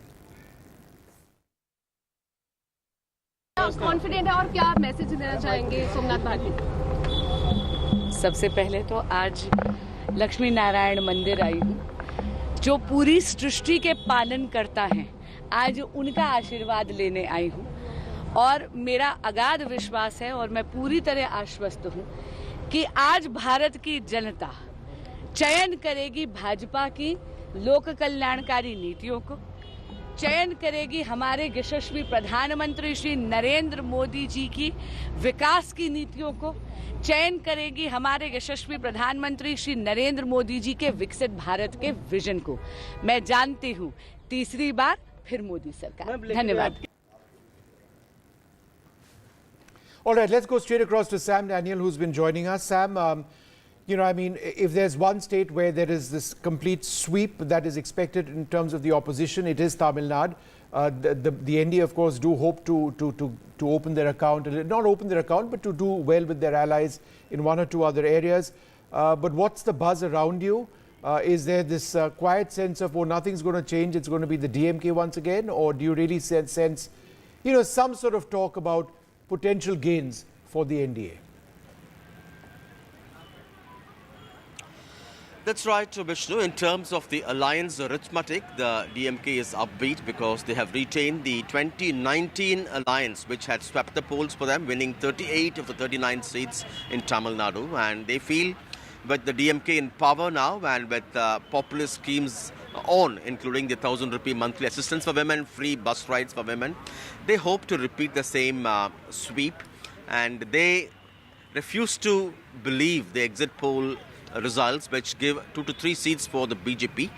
And the BJP again has gone alone this time. They won seats in the past in alliance with the DMK or the AIADMK, but this time they've chosen to fight alone after the AIADMK snap choice. If they manage to win, it will be big because it will be the first time they open their account on their own. But otherwise, practically speaking, they may be wanting to increase their vote share thanks to a dozen visits by Prime Minister Modi for campaign and also the Padayatra by Annamalai. But will it be enough to win seats on their own? That's the big question. But the key fight could be largely between the ruling DMK and the opposition AIADMK, for which this is the first time under the singular leadership of Edappadi Palaniswamy. So in a sense, it's an acid test for his leadership. In terms of the issues, the DMK, besides its alliance arithmetic advantage, is counting on these populist schemes. The AIADMK has again taken up the issue of corruption against the ruling DMK, and the BJP, besides the Modi magic, they're counting on issues of corruption and family politics. All right. Well, you know, we're also very keenly going to watch what happens in Andhra Pradesh. 175 assembly seats. The counting is going to begin in just a short while from now in the 25 Lok Sabha seats. Uma, you know, give us a sense of what's happening on the ground. The exit polls, exit poll numbers, if they are to be believed, is hugely in favor of the BJP, TDP, Pawan Kalyan combined. Yes, indeed. Most exit polls seem to indicate that the NDA would romp home in Andhra Pradesh, both in the assembly and with a majority number of seats in the parliament election as well. But interestingly, both the YSRCP as well as the TDP are in fact making preparations for the oath-taking ceremony on the 9th, and the muhurats, etc. are getting fixed. Yes, the NDA would be hoping to repeat what it did in 2014 when they were able to win the state and give maximum number of seats in the parliament elections as well. So Andhra Pradesh certainly will be on our radar for all that. The interesting part for the BJP in the south is that except in Andhra Pradesh, in all the other states, they are in fact testing their strength on their own, and therefore whether the BJP makes big gains is politically very significant, because it's actually going to change the dynamics or the political, the equations within the states itself, whether it is a Kerala, whether Tamil Nadu, Nadu, or even a Telangana, where in fact one of the polls has said that the BJP will end up with in double digits and the Congress in single digits, which means really that if the BJP is going to end up with a 12 number in a Telangana, it means that their vote share will have to literally double, which means from their, about almost 20% that they got in 2019, they will have to increase significantly, and all that gain will have to come from the loss that the BJP, but the BRS is suffering. BRS, of course, there has been a huge fall post the assembly election. Assembly election, in fact, they didn't do so bad. They were just about a couple of, or less than couple of percentage points less than the Congress, which won with about 64-65 majority. But now, after the elections, BRS has suffered huge losses, and the BJP, in fact, across states in the south as well,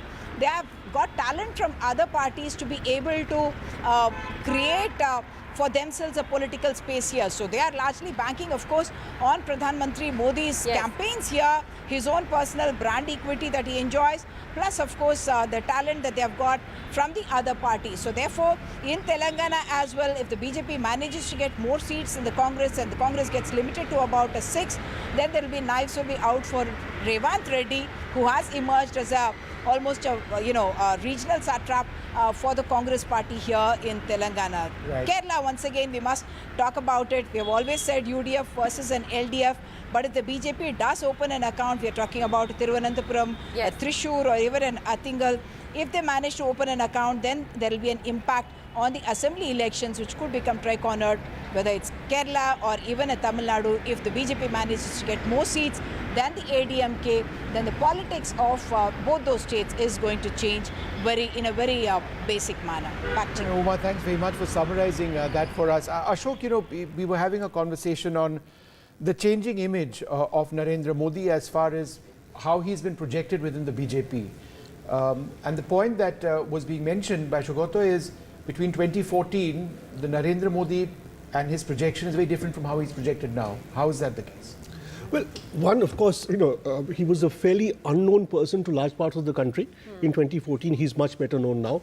Second, as has been pointed out, the social coalition of the BJP has transformed in these past 10 years. And it's not just transformed for one time, it's a continual process. So if you look at Karnataka, his home state, you have Lingayats in a big way and a significant section of Vokaligas voting together.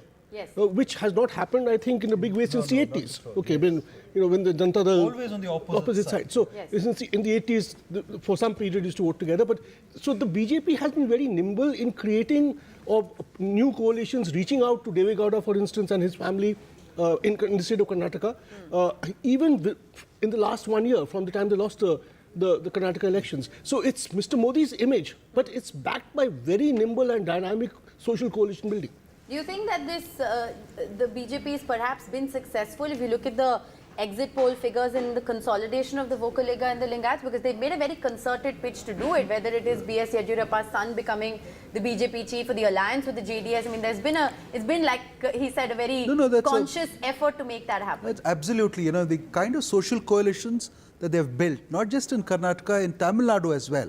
See, that is, if you look at the numbers that the exit polls have thrown up, 80% of the Lingayats have gone with the NDA. Yes.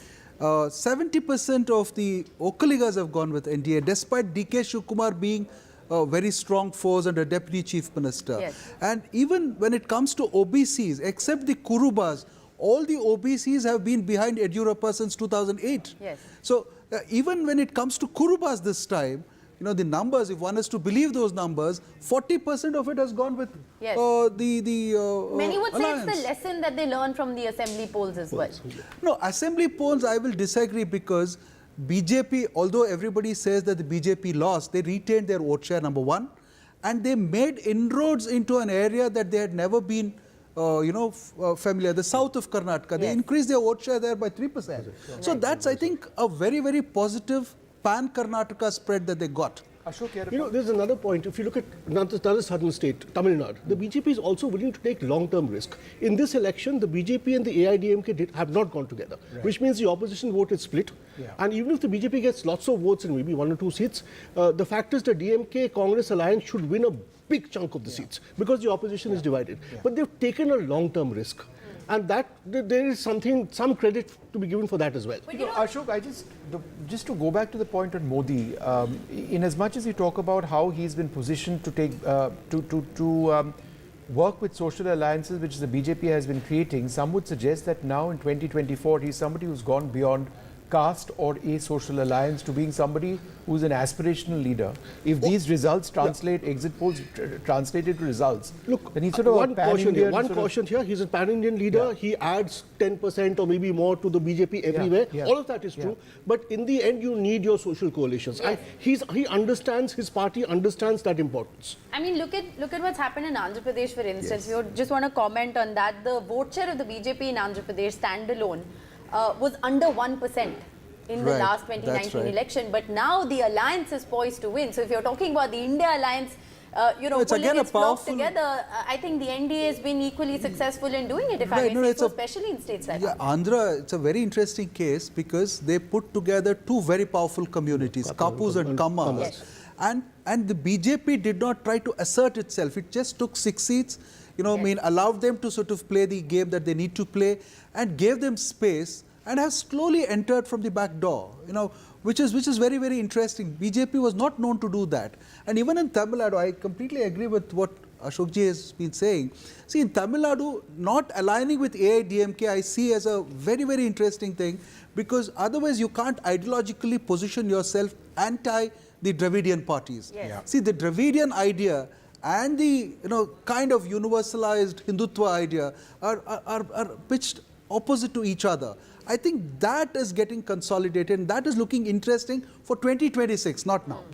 That's my Can I just ask a larger question to you, Ashok? What are these, assuming those exit poll results translate into election results, what is this election really about?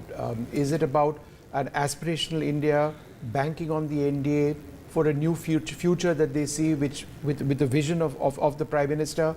Or is it perhaps the opposition with what some would suggest was a negative agenda, just not meeting those aspirations? Here you've got the BJP talking about change constantly, despite everything else. No, see, a negative agenda could only work if the Prime Minister and the government were very, very unpopular. Right. Okay, which we have not seen. Okay.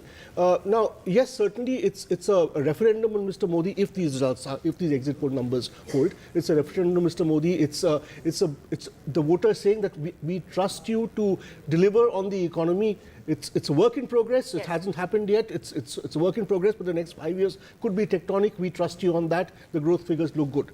But it's also the BJP's relentless and continuous social and geographical expansion. A party which was a Western and Northern Indian party in 2019 made significant inroads into some parts of the East. Okay, Bengal, a little bit Odisha, Telangana 4 seats. This time it could grow even further. So it's okay, Ashok, half a second. We've got a quick reaction coming in from Piyush Goyal, who's speaking. Let's just quickly listen. सभी घटकों ने बहुत अच्छी तरीके से ये चुनाव लड़ा है। देश भर में आज माननीय प्रधानमंत्री मोदी जी की जो लोकप्रियता है, जिस प्रकार से उन्होंने 10 वर्ष सेवा भाव से बिना भेदभाव गरीबों का कल्याण किया, नारी शक्ति को सम्मान दिलाया, देश के युवा युवतियों को ढेर सारे अवसर देने का काम किया और हमारे किसानों को एक बेहतरीन भविष्य के लिए बहुत सारे अलग अलग प्रकार के सहयोग से आज भारत अमृत काल में विकसित भारत बनने के लिए नए संकल्प के साथ खड़ा हुआ है। देश की जनता पूरी तरीके से प्रधानमंत्री मोदी जी को आशीर्वाद देने के लिए इस चुनाव में बाहर उतरी थी और मेरा पूरा विश्वास है कि प्रधानमंत्री मोदी जी के नेतृत्व में फिर एक बार मोदी सरकार, फिर एक बार देश की सेवा 24 घंटे सातों दिन 24/7 विकसित भारत 2047 तक बने, उसके लिए जो माननीय प्रधानमंत्री नरेंद्र मोदी जी ने संकल्प लिया है, जो भारतीय जनता पार्टी और एनडीए के एक एक कार्यकर्ता ने परिश्रम किया है, उसका आज मतदाताओं द्वारा आशीर्वाद भरपूर मिलेगा और देश में पुनः एक बार मोदी जी के नेतृत्व में एक ईमानदार, कर्तृत्ववान और देशभक्त सरकार आज स्थापित होगी। मुंबई से आप पहली बार लड़ रहे हैं, कितना लीड दिख रहे हैं? Piyush Goyal speaking over there, saying that he's convinced that the NDA, the BJP coming back into power. But let's go quickly across to NDTV Saurav Gupta, who's been very patiently been waiting for us, covering both the Odisha elections and also Bengal. If there is to be a tectonic change in the politics of Bengal, as some of the exit polls have suggested, with the BJP creeping ahead of the Trinamool Congress, it would mark the accumulation of the rise of the party, both at the assembly level, where they've gone from absolutely nothing and developed from strength to strength, to last time around in the Lok Sabha elections, where it was 20-18 in favor of the TMC, but the BJP did better than many suggested that they would. What's at stake, in fact, for both of the parties right now, the Trinamool and the BJP in Bengal? Vishnu, if I can just come in, the exit polls are now actually saying 23 to the BJP, the poll of polls, and 18 to the TMC. So yeah, that's very exactly interesting. What they're saying. Yes.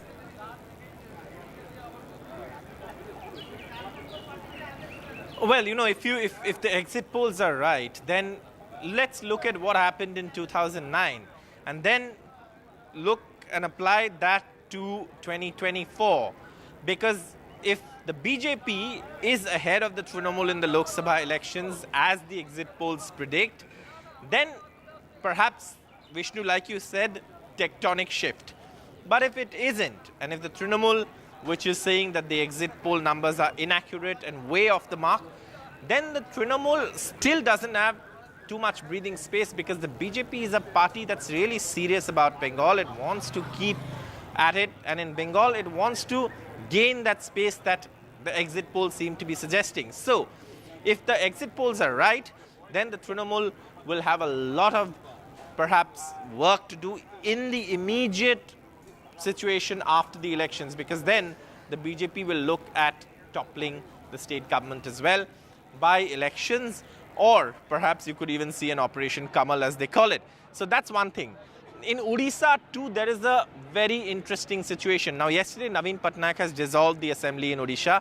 That was the last decision of the last cabinet led by Naveen Patnaik. And Odisha has simultaneous elections. So even the Vidhan Sabha, the assembly, is voting. So if the BJP manages to remove Naveen Patnaik from office, historic win again. They would have removed one of the longest serving chief ministers in India. Remember, Naveen Patnaik, if he wins this time, then he becomes India's longest serving chief minister after Jyoti Basu and also Pawan Chamling of Sikkim. And that is something that the BJD is aiming at. The BJP is looking at Odisha, West Bengal as catchment areas where they can increase their tally. So no matter what the results, they're going to be dramatic from this part of the country. All right. We'll also get a word from Radhika Ramaswamy. Radhika, we just heard Piyush Goyal a short while ago seeming very confident. He's, of course, contesting a Lok Sabha election for the first time from what is touted to be a BJP safe seat of Mumbai North. You've covered his election campaign as well very extensively, and in about I think 10 minutes from now, Vishnu, the ballot boxes will open up. Of course, you're reporting. We've seen the strong rooms being opened in many places. Yes, strong rooms being opened up. Radhika is also from reporting live from a counting centre. But Radhika, very interesting. Piyush Goyal coming out and saying the things that he has, the BJP poised to win. I mean, one expects those kind of sound bites from people early this morning, but it's an interesting battle for him. Certainly, as far as Piyush Goyal is concerned, yes, as you pointed out, this is an electoral debut for him. We did interact with him multiple times during his campaigns. Of course, he's familiar with the city of Mumbai. He's contesting against another Congress candidate, and Mumbai North has always been a BJP bastion for the longest time at least. And, it is filled with a lot of Gujarati, Marwadi population, which is, time and again voted for BJP. BJP. So it could be a cakewalk for Piyush Goyal, but nothing can be predicted at this point because of the way Maharashtra election changed over the last, in fact, Maharashtra political landscape changed over the last couple of years with the splits that we saw and political realignment. So one cannot predict what could happen, but as far as certain constituencies are concerned, which had been, BJP forte, could go back to them, and one of it is Mumbai North, from where Piyush Goyal is contesting for the first time, electoral debut, and every time we spoke to him, he'd been very, very vocal about and confident about his victory. But there are many other constituencies within Mumbai, 5 more that we are talking about, where the contest could be very, very close. Sena versus Sena playing out for the first time, NCP versus NCP playing out for the first time. And we also saw how both Mahayuti as well as MVA took time to decide on candidates, decide on seats. There were a lot of internal disputes as a result of the splits. Certain seats being wide, being fought by all the alliance partners, and some of them even rebelling against their own party, standing as an independent candidate and so on. So we did see a delay as far as announcements are concerned. That could be disadvantage Mahayuti, because within Mahayuti there were multiple disputes. Eknath Shinde's party wanting many of the seats, some of the Sena Bastion seats, but BJP also wanting to fight from there. So all that could be disadvantage for them, and of course the identity and prestige battle that we were talking about, a sympathy factor. All right, Radhika, we'll come back to you in just a moment. We'll certainly be keeping a close track of what's happening in Maharashtra, but just for the benefit of our viewers, in the poll of polls, the NDA ahead of India, 29 to 19 of a total of 48 seats.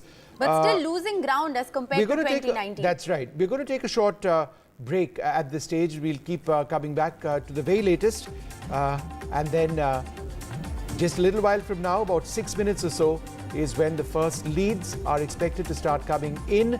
The strong rooms have been opened up. Let's see what happens. Stay tuned.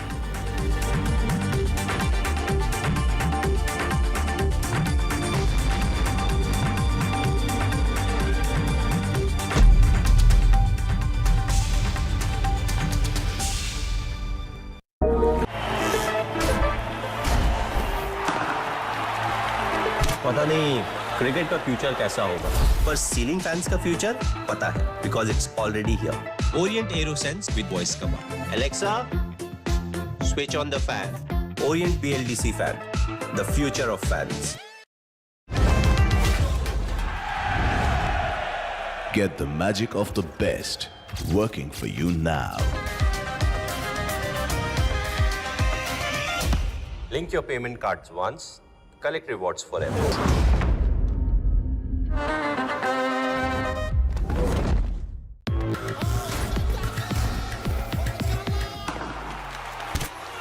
पता नहीं cricket का future कैसा होगा, पर ceiling fans का future पता है, because it's already here. Orient Aeroslim with reverse rotation mode, जो इंप्रूव करे air circulation. Orient BLDC fan, the future of fans. Stay informed and entertained with the new and updated NDTV News app.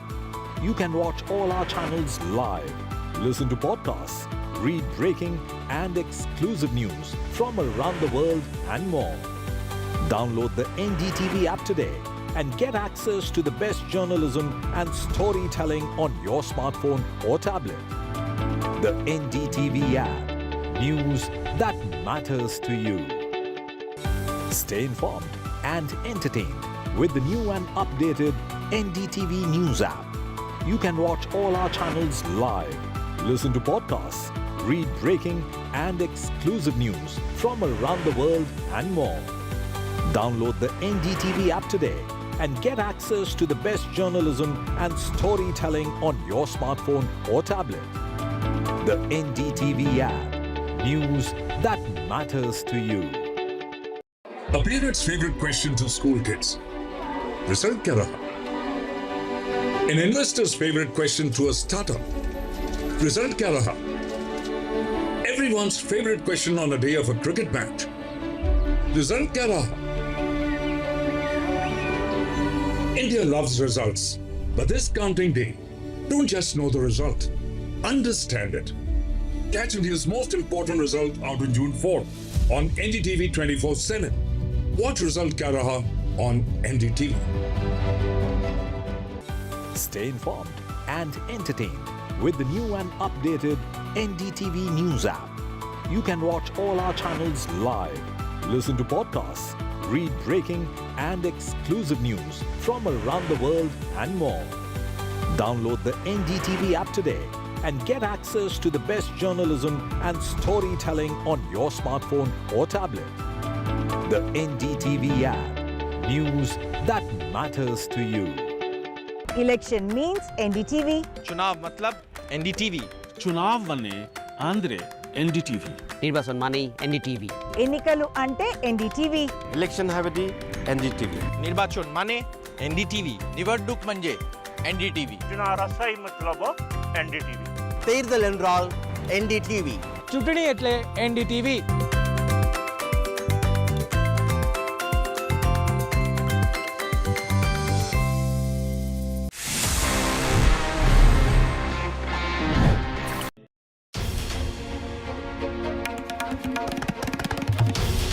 This is NDTV.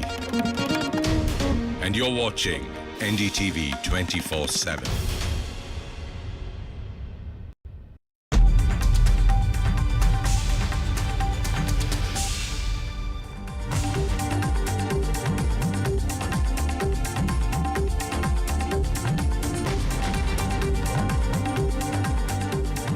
Good morning. Welcome to what will be, one way or the other, a historic day for India. In just a few minutes from now, anytime now, the first leads in these elections are expected to come out, the largest in the world. These will likely be postal ballot leads and results, a small fraction of the deluge of leads and results that will be upon us in the hours ahead. At about 9 a.m., we should have the first non-postal ballot leads coming in, and given the pace at which the entire process works with electronic voting machines, results should be in quite soon, and we'll get a clear idea of who formed the government by noon. In case you're wondering about the trends and results, in the bottom of our screen, that's Surat. That's one. It's not a trend, it's a result. It's a no contest. It's gone in favor of the NDA, but we knew that before this counting started. Well, absolutely. And the focus of a billion plus people across India, around the world, is going to be on whether the exit polls, which have pretty much unanimously predicted a Narendra Modi win, whether those numbers will actually hold. Well, like Vishnu said, we'll know soon enough. The opposition, interestingly, has completely dismissed the exit polls, even coming out with a number of their own, saying that they're going to cross 290. Whether that actually happens, whether there's some kind of an opposition undercurrent that the pollsters have missed, all of that and more will be clear in just a short while from now.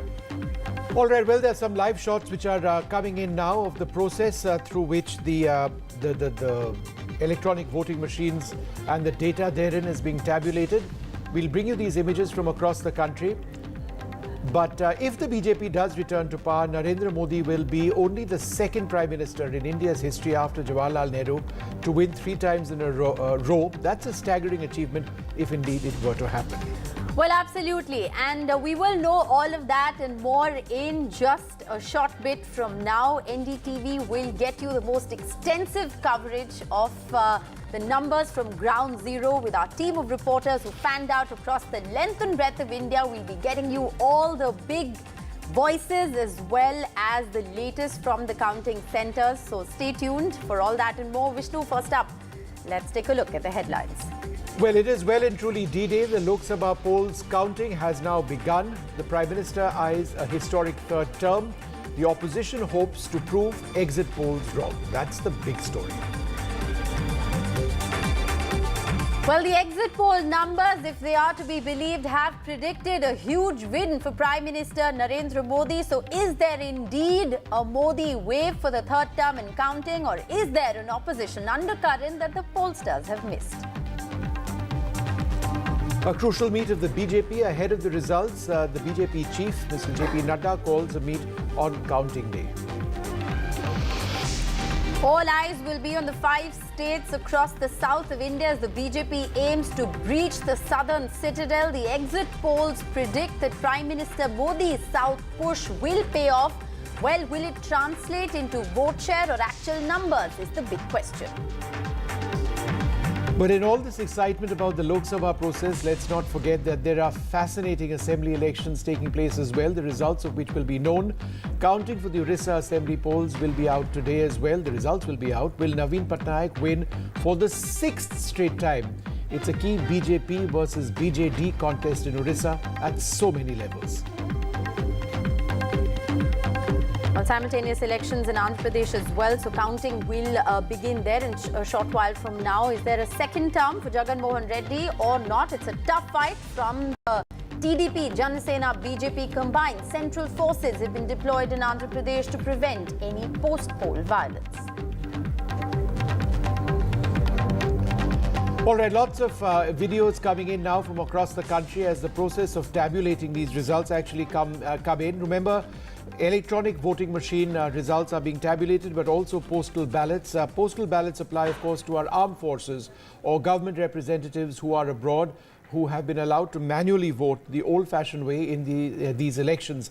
But let's go straight across now to NDTV's Sunil Prabhu, who's at the Congress headquarters at this stage. Sunil, till the end, the opposition has been saying 295 is at least what they're going to get. Is that what they're still going with at this stage? Is there a sense of nervousness? Is there a sense of resignation or something else? Well, I think a mixed mood here at the Congress headquarters, and no better than Mr. Alok Sharma, who's been at the Hindi Heartland.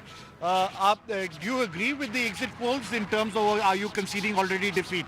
No, not at all. We are not agreeing with the exit polls. We are waiting for the exit polls. And the kind of conduct Election Commission is behaving with the opposition parties for last 2-3 years. So many things are there, and transparency is now the responsibility of the Election Commission of India. So many news are coming from different states, different areas that EVMs have been changed. If you go through the Twitter handle of Bhupesh Baghel ji, he has given a list. But the DO has clarified, saying that there has been no clarification. That's what the Election Commission says. No, Election Commission is just eye-washing, and they are not giving the exact information. Now, the transparent counting is the responsibility of Election Commission of India, and we hope that they will follow it. So, do you agree that the Congress, Mr. Karge said 295? Is there a sense of, resignation that you will not be able to make the numbers? No, 100% we are going to win by the evening. 295 plus is an digit which has been collected from all the alliance partners, from the ground, all the workers, and now I feel that is the exact poll. And these all exit polls are having an impression of the BJP government. You're a veteran in terms of Congress politics. You've seen what happens. This is the first time a non-Gandhi is the Congress president. Will he be made now the scapegoat in case the Congress does badly? No, that is a question of future. I don't think that such kind of condition will arise. Because we've actually got the first leads coming in over here. These are trends in 4 seats which have come in. 2 of these are in Uttar Pradesh, is what is the detail that we have at this stage. We'll try one in Kerala and one in Gujarat. One in Kerala, one in Gujarat, is of course and Surat, 2 in Uttar Pradesh. Yes. Surat, of course, is out. So the first leads in Uttar Pradesh out at this stage, and we'll be able to give you an idea of what seats these are in just a few moments from now. But should we introduce our panelists? Yes. Well, Ashok Malik and Sugata Srinivas Raju have been with us in the studio since early this morning. We're also joined by Hilal Ahmed and Sandeep Shastri. Thank you very much, all of you, for being with us. It's going to be a long day. It promises to be a very exciting one at that. So we have the first leads, like Vishnu said, coming in. 1 from Gujarat, which is of course Surat. We know 2 from the seats in Uttar Pradesh and 1 from Kerala at the moment. This is of course just postal ballots. I want to just break this down and simplify it for our viewers. Professor Sandeep Shastri, 8 a.m. first leads coming in. How long before we have a clear picture on whether the exit poll numbers hold? As you will notice, the initial counting is of the postal ballots. Yes. And that generally shows one trend. People who vote earlier would be the elderly, those from the armed forces, those working outside the city where they are registered as voters. That does not really give us a trend of how the voting in that constituency would go. I think our trends would be more visible by 10:30. Okay. And where there is a real close contest, it could take a little later. But I think we will have the result sometime by 12 o'clock this afternoon. So postal ballots account for what? Approximately 1% of all votes? Much less than that. It's, I think, 0.5% of the 0.5%. Right. So in fact, we all get extremely excited when the initial trends come. But remember, it is largely postal ballots at this stage. But we do have some trends, and remember, these are trends. As more rounds of counting, even electronically, take place, these end up becoming results. So we've got 15 trends at this stage. And in terms of the states, these are coming in from 1 in Bihar, 2 in Gujarat, 2 in Kerala, 2 in Maharashtra, 1 in Madhya Pradesh, and 5 in Uttar Pradesh. In Uttar Pradesh, 1 in Rajasthan, 1 in Himachal Pradesh. So those are some of the trends coming in. I think it's fairly safe to say, for example, in the case of Himachal Pradesh, where there is a large number of soldiers deployed, that's quite clearly a postal ballot number coming in at this stage. So that's what we have at this stage. The leads point at this stage to the BJP, 2 in terms of leads, that's down 1. The India Alliance up 1 from last time, but again, very early days indeed. All right, we have Vasudha joining us live at the moment. Let's go across to Vasudha. Vasudha, we know that BJP reporters have already been given messages on what the schedule for the rest of the day is going to look like. That's, of course, how the party works and how the planning works. But we have the initial trends, very, very initial trends coming in about 20 seats. We'll, of course, continue to break down those numbers for you. But Vasudha, where are you and what's happening? Well, Rishika and Vishnu, I'm coming to you live from the BJP headquarters in New Delhi. And of course, there's a lot of activity here. The place is buzzing with a lot of activity. From about 5:30 a.m., reporters, media persons started trickling in, not just national media, but also international media. And now the spokesperson started coming in about 7 o'clock. We are told that from 10 o'clock, senior ministers, senior party leaders could also be coming here. Remember, Rishika, that the party is a party that believes in preparations, but at the same time, it also believes in caution. So while we see puris and laddus being prepared here, being cooked here, they're also very careful about, they're also being very cagey about the scale of celebrations that are being planned for today evening. Just a few meters away from now, there's an extension of this building, a new BJP building that was built 2 years ago. So there are preparations going on there for today's evening event. But all of that scale and intensity of this will depend on the kind of mandate that the BJP gets. But of course, the historicity and record-breaking nature of the BJP coming back to term would also be, history in itself. So that is something that the BJP wants to drive across. I'm told that JP Nadda also has met a few leaders of the party today to take stock of the preparations. But as of now, at the BJP headquarters, there's a lot of activity, there's a lot of anticipation, there's a lot of excitement. The party, of course, is very happy, and party leaders are mostly very happy, and they're hoping that things go the exit polls way, and not even one state sort of, becomes an outlier in this context. I just wanted to go across to Anuja Kapoor, spokesperson of the BJP, who joins us at the stage. Good morning, Anuja. It's all right. Just half a second. We've got the election commissioner speaking. Let's listen in. 2-2.5 महीने की लंबी तैयारियों का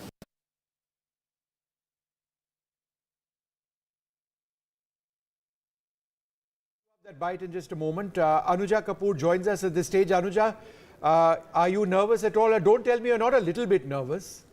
Exit poll or no exit poll, all these early trends which have the NDA at 16 trends, not results, little bit of sort of butterflies in the tummy? Jai Shri Ram. Good morning to everyone. Definitely we are not nervous. We are desperate to open up the sweets as early as possible. We are just in the moment of celebration. We know where we are standing. It is Modi ka parivar. Today they are going to be the ones who's going to be the winners. The Karyakartas, the Panda Pramukh, those are the real warriors who has worked on the booth, who has worked for Modi ji, has come forward, irrespective of caste, creed or religion. This is where Modi stand. The love of Modi is coming back with multifold, with 80% votes. We are coming up with that. Last 2019, it was 50%. Do you still believe, Anuja, that it's going to be, what, 400 or close to 400? Or that was something that had to be said? Of course it is 400 and plus. It is 370 plus. Because this is where we belong, because the development which is there, the development we'll talk about. what Modi's vision, that we'll talk about. You have already seen, the minute he came out of the sadhana, he started with his 100-day meetings. So you see that, do you see this man? This is a 24/7 leader of yours. Okay. So I'm very blessed that I belong to this party. And I believe he's speaking at 7 p.m. This evening, right, Anuja? That's when the Prime Minister addresses all the karyakartas of the party. So that's something that, I mean, irrespective of what happens in these elections, right? We are going to stand where we stand. It is not about irrespective. It is about what is Modi's vision which has brought us together. It is the unification, what Modi believes in. Ek Bharat, Shresht Bharat, he's talking about. Okay. This is the consecutive third term with an eye of 2029. People, all the opposition forgot that. All right. That they're talking about 2024. NB Subhash, spokesperson of the BJP, is also with us. But before we get a sense from him, Hilal Ahmed, if I can just come to you. You've been with us throughout our poll coverage as well. And it's interesting because, 400 par has been the nara. But at the same time, in the same breath, you heard the BJP spokesperson say we're getting 370 plus. How do you look at this entire positioning as far as 400 par is concerned? Pipe dream, reality, some exit polls are predicting their upper end to be 400. Basically, political party, the aim of the political party to create a hype, which is exactly what they did. Yes. And you just saw the spokesperson's statement that they were going to get 80% of votes. So it means that you have to be more enthusiastic. And one important thing which we must remember about the political mobilization of BJP, it's actually Karyakarta centric, which is, you have to look at not merely the second level leadership, but to go to the bottom. And that's why Panna Pramukh and Karyakarta, Modi ji always talk to Karyakarta directly. Right. And that has somehow created an impression that you need to have some kind of a narrative which is more enthusiastic, and 400 par was nothing but just to mobilize that Karyakarta and the Panna Pramukh at the bottom level of mobilization. Vishnu, do you want to just quickly discuss the trends that are coming in right now? We have I know, trends it is in quite, over 50 it is quite okay. So we've Coming touched the 50 plus 50 mark. Yes. Trends in 61 out of 61 543. Remember, 273 is the target. 272, of course, the halfway mark. The NDA at 37. That's down 6 from last time. The India Alliance at 24, up 7. Again, postal ballots most likely in several states, particularly the hill states, Rajasthan as well. Wherever there are armed forces, there are postal ballots which kick in. So these are not reflective by any means of where things might be headed in, let us say, an hour or an hour and a half from now. But this is certainly enough to give us a talking point. If you take a look at these states, and I think this is interesting, again, a hill state of Himachal Pradesh, it accounts for many soldiers of the Indian Army. Different regiments, would vote over there. Soldiers were deployed over there. That we just had that number of Himachal Pradesh as well. But before we look at this any further, it's 42-27 in terms of just leads as this time, not results. Let's listen in to Arjun Ram Meghwal, who's spoken to NDTV just a few minutes back. लोक सभा चुनाव संपन्न होने के बाद आज मतगणना होने जा रही है और मतगणना के दिन हम खड़े हुए हैं केंद्रीय मंत्री अर्जुन राम मेघवाल के दौलत खाने पर जो चौथी मर्तबा बीकानेर से इलेक्शन लड़ रहे हैं। और सर, कितने आश्वस्त हैं जीत में? देखिए, बीकानेर की जनता भारतीय जनता पार्टी को भरपूर आशीर्वाद देने जा रही है। आज नतीजे भी ये आपको बता देंगे कि चौथी बार लगातार भारतीय जनता पार्टी को जीत हासिल हो गई। पिछले 3 कार्यकाल से चौथा कार्यकाल कैसा था? देखिए, वो मैं शाम को 5 बजे बताऊंगा जब मैं सर्टिफिकेट लेके आ जाऊंगा। लेकिन निश्चित रूप से जो विकसित भारत की नींव है उसमें बीकानेर की भी बड़ी हिस्सेदारी होने वाली है। मोदी जी की लीडरशिप में तीसरी मर्तबा चुनाव होने। देखिए, चुनाव 1 जून को 7वां चरण पूरा हो गया। आज तो मतदान के बाद परिणाम का दिन है। तो तीसरी बार मोदी जी प्रधानमंत्री बनेंगे, निश्चित रूप से बनेंगे। All right, Gajendra Singh Shekhawat's also spoken to NDTV, so a lot of top leaders from Rajasthan there. But before we go across to that interview, we have trends in 9 out of 25 seats in Rajasthan and 10 in favour of the BJP. So 10 out of 25 now, 10 in favour of the BJP. Let's listen in to what Gajendra Singh Shekhawat has had to say. 7 चरणों में लोकसभा चुनाव के बाद आज मतगणना है। हमारे साथ हैं जोधपुर संसदीय सीट से भाजपा के प्रत्याशी जो अपना तीसरी बार चुनावी मैदान में है और जीत की हैट्रिक का दावा कर रहे हैं। सर, आज काउंटिंग भी है, कितना उत्साह देखा जा रहा है? आपने देखा होगा कि भारतीय जनता पार्टी के सभी कार्यकर्ता जो मतगणना की प्रक्रिया में हिस्सा लेने के लिए जा रहे हैं वो अपरिमित उत्साह से लबरेज भी हैं और पूरी तरह से जीत के लिए आश्वस्त विश्वस्त होकर के आज मतगणना की प्रक्रिया में जा रहे हैं, क्योंकि धरातल पर काम करने वाले कार्यकर्ताओं को, जो भारतीय जनता पार्टी के कार्यकर्ता ज़मीन से जुड़े हैं, उन्हें पूरा भरोसा है कि देश की जनता ने विकसित भारत के संकल्प को सिद्ध करने के लिए और गरीब कल्याण, देश की सुरक्षा, देश की अर्थव्यवस्था को आगे बढ़ाने और देश का सम्मान पूरे विश्व भर में बढ़ाने के लिए जिस तरह से मोदी सरकार ने पिछले 10 साल तक काम किया, जनता ने उस पर मोहर लगाई है। न केवल जोधपुर में अपितु राजस्थान में और पूरे देश भर में लगाई है।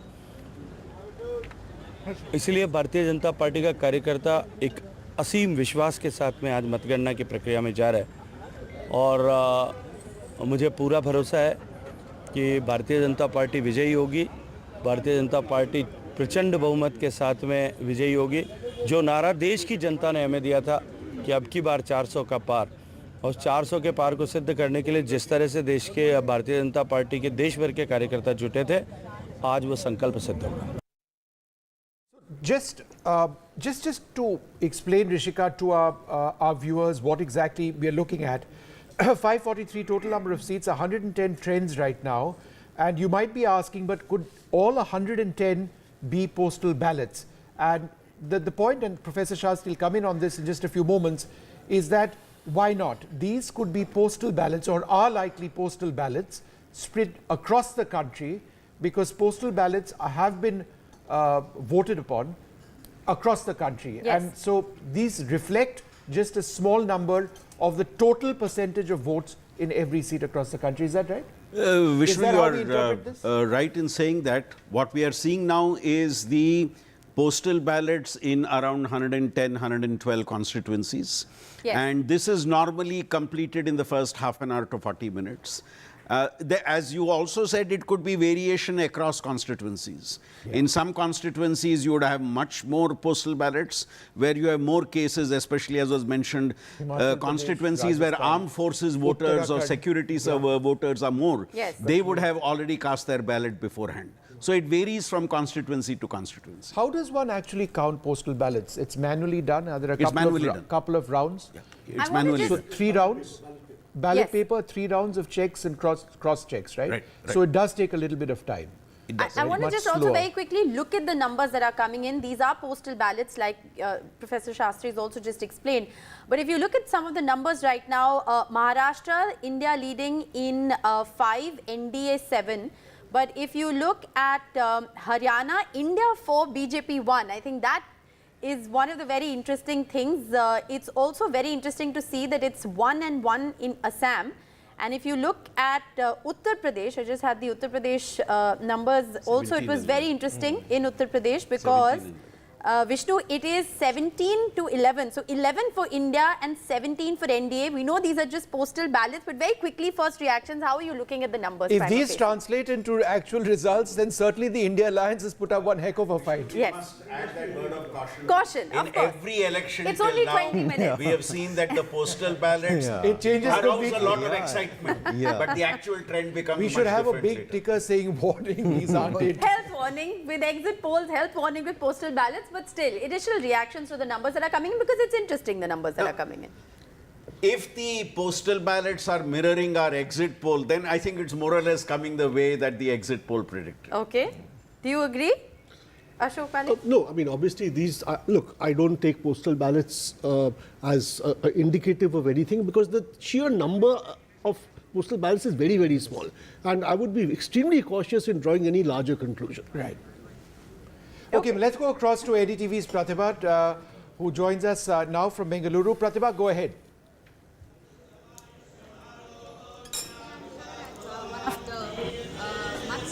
The Adi Chunchungiri Mutt, and this is one of the mutts that is famous for the Vokaliga community, and we have with us the JDS leader, the state president, Mr. H.D. Kumarasamy here, also a very famous Vokaliga leader here in Karnataka. So that is H.D. Kumarasamy seeking divine intervention here right on the day of counting.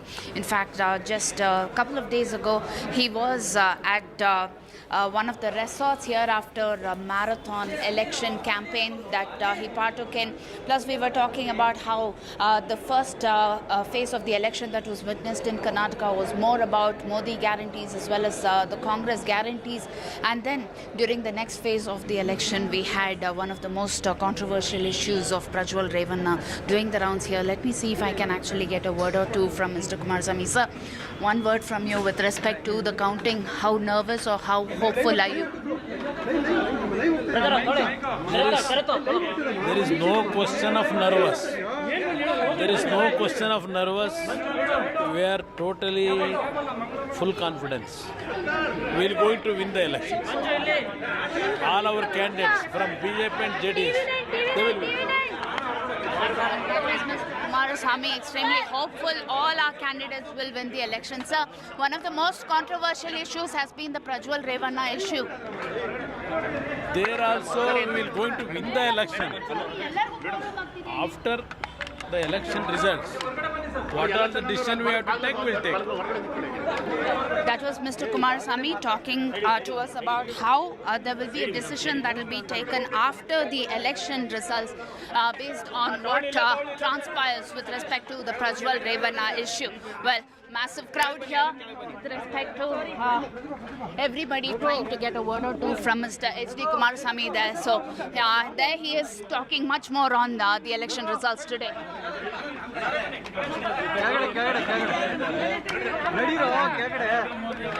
Kumarasamy over there, the entire Prajwal Revanna controversy which broke fairly early in this election process, will it impact them or not? Let's just see. They are, of course, in alliance with the BJP in the state. But if we look at Karnataka, interestingly, we've got that graphic on the stage over there. The NDA has leads of 12, the Congress at 2. Again, very early days. These are likely postal ballots. Yes. We need to keep saying that. Rishika? But I just want to say that I think, Sugata Srinivas Raju, if you want to come in here, I think the Prajwal Revanna controversy all happened after polling in Karnataka was complete. So the controversy in no way has a bearing on that. Prajwal Revanna's constituency had voted. The controversy broke 3 days before the first phase of polling. That is, Hassan went to polls the first phase, and 3 days before this whole circulation of the pen drive in Hassan had happened. But it became national It became news national only after that. And so how I many think phases did Karnataka have? Two phases. Two phases. So north of Karnataka and central parts of Karnataka voted in the second phase. But this broke in the first phase, so it will reflect if, the number of votes he's going to get, or is he going to win, or is he going to lose. All of that is But I think good. it became public information only after his constituency had voted, Hassan had voted. You have its possible impact being limited to Hassan, Yes. because the news was spread in Hassan. But by the time the second phase in Karnataka came, this broke out. And the second phase was the phase where BJP was hoping to do very well. So that was the worry for the BJP, that this issue broke out before the second phase of the poll. Just out of curiosity, where are the postal ballots in Karnataka? 14 of 28 out. The NDA leading in 13, that's down 1. The Congress at 2 is up 1. So it's still resoundingly, going in the NDA direction, Yes. but again, with Where all the it's really caveats. neck and neck, Vishnu, is Maharashtra, because it's 11 and 11. Just if we are They are talking about the predicted to postal sweep. lead. Yes. Good for the exit polls are Congress, they predicted can an NDA feel sweep. some So kind of despite this Yes. controversy reassurance taking at place. Yes. least for Let's an go hour. across to Mahima Singh of the Congress Party. Mahima, these are of course very early days. Trends in 216 of 543 places. The NDA at 116, the India Alliance at 96, 117 to 96 at this stage. Any thoughts on what we are seeing on our screen at this stage? We know that it's early, but any thoughts as far as the opposition is concerned, your party is concerned? Jai Hind. Those famous lines of Dushyant Kumar's occur to me this morning when he says, कैसे आकाश में सुराख नहीं हो सकता, एक पत्थर तो तबीयत से उछालो यारो. We have fought this election on the ground with the people of this country very strongly with all our might and all our efforts. So I am very sure that the results, as they will turn in during the day, will favor the people of this country, will favor the democracy, will favor the constitutional values. We are very hopeful. Our cadres are very hopeful. All we have done through the elections is raise people's issues. And that is how an election must be contested in a parliamentary democracy such as India's. All right, Neerja Chaudhary is also with us in the studios. Neerja, how are you looking at the numbers? We have leads in 227 out of trends rather, 543, and it's only 8:30, so a lot of health warnings. These are still postal ballots very early on in the morning. So no smiles, no excitement, just very boring. How are you feeling? No, I don't think we should rob ourselves of excitement, even if it's early hours. And it's, this is D-Day. We waited for 2024 counting day for a very long time. 80 days, 7 phases, 3 months. Ask us. Yes, a long, hot election. Yes. And every election is very exciting. The early, what we were saying, let's be cautious, let's be cautious. Of course, let's be cautious. Yes. Let's not come to any conclusion. But let's not, as I said, rob ourselves of the excitement of another government being formed in democratic India. Yes. Or all the contention that's, gone on in the last weeks. So I would say, looking at it, early days, yes. Early hours, yes, 100 and 131 or 103, so India is not so way behind as the exit polls had predicted. But that's neither here nor there. I would say that. When do we know that we are more or less through with postal ballots and there are non-postal ballot leads coming in? How do we know? It's not as if the Election Commission announced. One indication of that would be the sudden jump in numbers. Right. Because when the EVMs jump in the number of trends. Yeah, in the overall numbers, sudden jump in the overall numbers. Okay. Because these are fairly robust numbers at 246. It's going up every few seconds. So again... Have you become more efficient and faster, perhaps? I think that's the question here. It could well be at this stage that there would be a couple of non-postal ballot leads as well. Look, in the course of this sentence, it's jumped up to 250. And there's no way of knowing. No. I think the seats, the constituencies where the number of postal ballots would be very limited, I'm sure the EVM process would have now begun.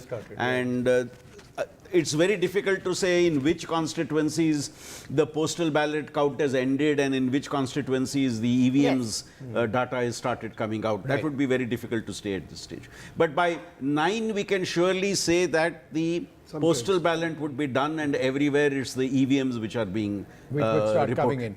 Let's listen into Shashi Tharoor, the senior Congress leader who's been speaking to the media in the last few moments. Let's just take a look. Expectations on this counting day? Yeah, I have no doubt. The expectations were set on the 26th of April, not today. Because the fact is that once people have cast their votes and the boxes are sealed in the strong rooms, there is frankly no further room for any argument or debate, right? I mean, this has happened, it's happened. So people have voted. All we have been doing is waiting 6 weeks to find out how they voted then. So whatever has been said since then, including the exit polls, can have no bearing on the outcome because the outcome was established on the 26th of April. Okay, sir, there is always an analysis that, the cross-voting helped you in the previous elections. No. This time was at a tight three-quarter I fight, definitely do not buy that theory. I know for a fact that there was no cross-voting in the last election. Mr. Divakaran had a very, very strong belief that he was going to do well, and I think the left rallied behind him very solidly. I don't think there was any cross-voting at all. In any case, neither have we benefited from cross-voting in the past, nor did we expect to see any cross-voting this time. We will win on our own merits or we will fail, but my own view is we are winning. So are you concerned about your majority that it is going to repeat? How does it matter? How does it matter? I've served in Parliament twice with a 1 lakh majority and once with a 15,700 majority. It made no difference. Once you are there, you have earned the right to represent your people. And as far as they are concerned, whether you go there with a 10-vote majority or a 10,000-vote majority or a lakh majority, you're still their representative. And I've always taken the view that once I have been elected, I am the representative of all, whether they voted for me or not. And I'll work in that same spirit in future. All right, so this is going to be one of the interesting battles to watch out for, Rajiv Chandrasekhar versus Shashi Tharoor, and there's a strong left candidate as well, Vishnu, in Thiruvananthapuram. So it's going to be very interesting to see how this plays out. Very close contest. Throw a spanner in the works of how we should be analysing this entire thing and say that the India alliance is ahead of the left at this stage, but it's equal, in fact, even Stevens, nine apiece. But again, when I was asking Professor Shastri what this was all about, and our other panelists, they pointed out that there is a huge number of migrant workers from Kerala, and therefore these are likely postal ballots which are coming in. But just for the sake of curiosity and our viewers, it's now India leads in 9, the India Alliance, the left leads in 9, the NDA is actually at 0. So correction, none for the NDA at this stage, but that's changed around again. So there we go. It keeps changing.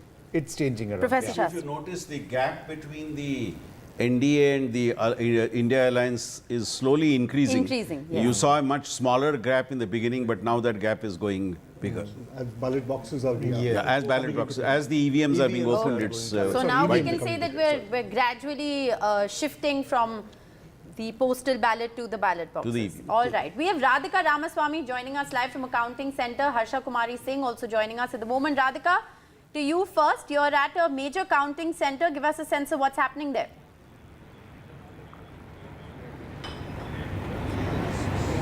That's right. I am at a counting centre in Goregaon. In fact, 3 constituencies votes being counted here, which include important constituencies in Mumbai North Central, as well as Mumbai Northwest constituency.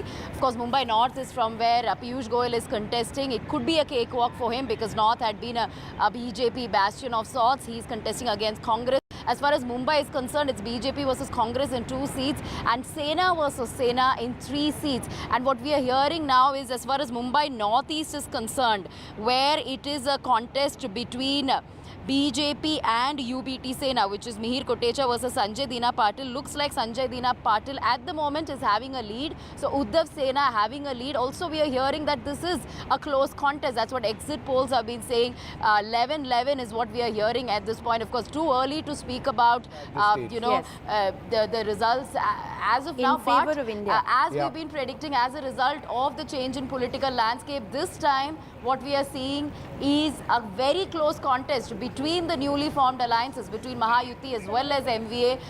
Looks like it's the legacy battle that is in a sense winning. It's the traditional Sena and traditional NCP that is sort of being given a preference over perhaps the rebels, but again too early to say. But certainly this may not be a clean sweep for Mahayuti as being predicted by pollsters. Last time around, as far as NDA is concerned, 41 out of 48, which of course included undivided Sena. This time we're talking about divided Sena, divided NCP, multiple realignments.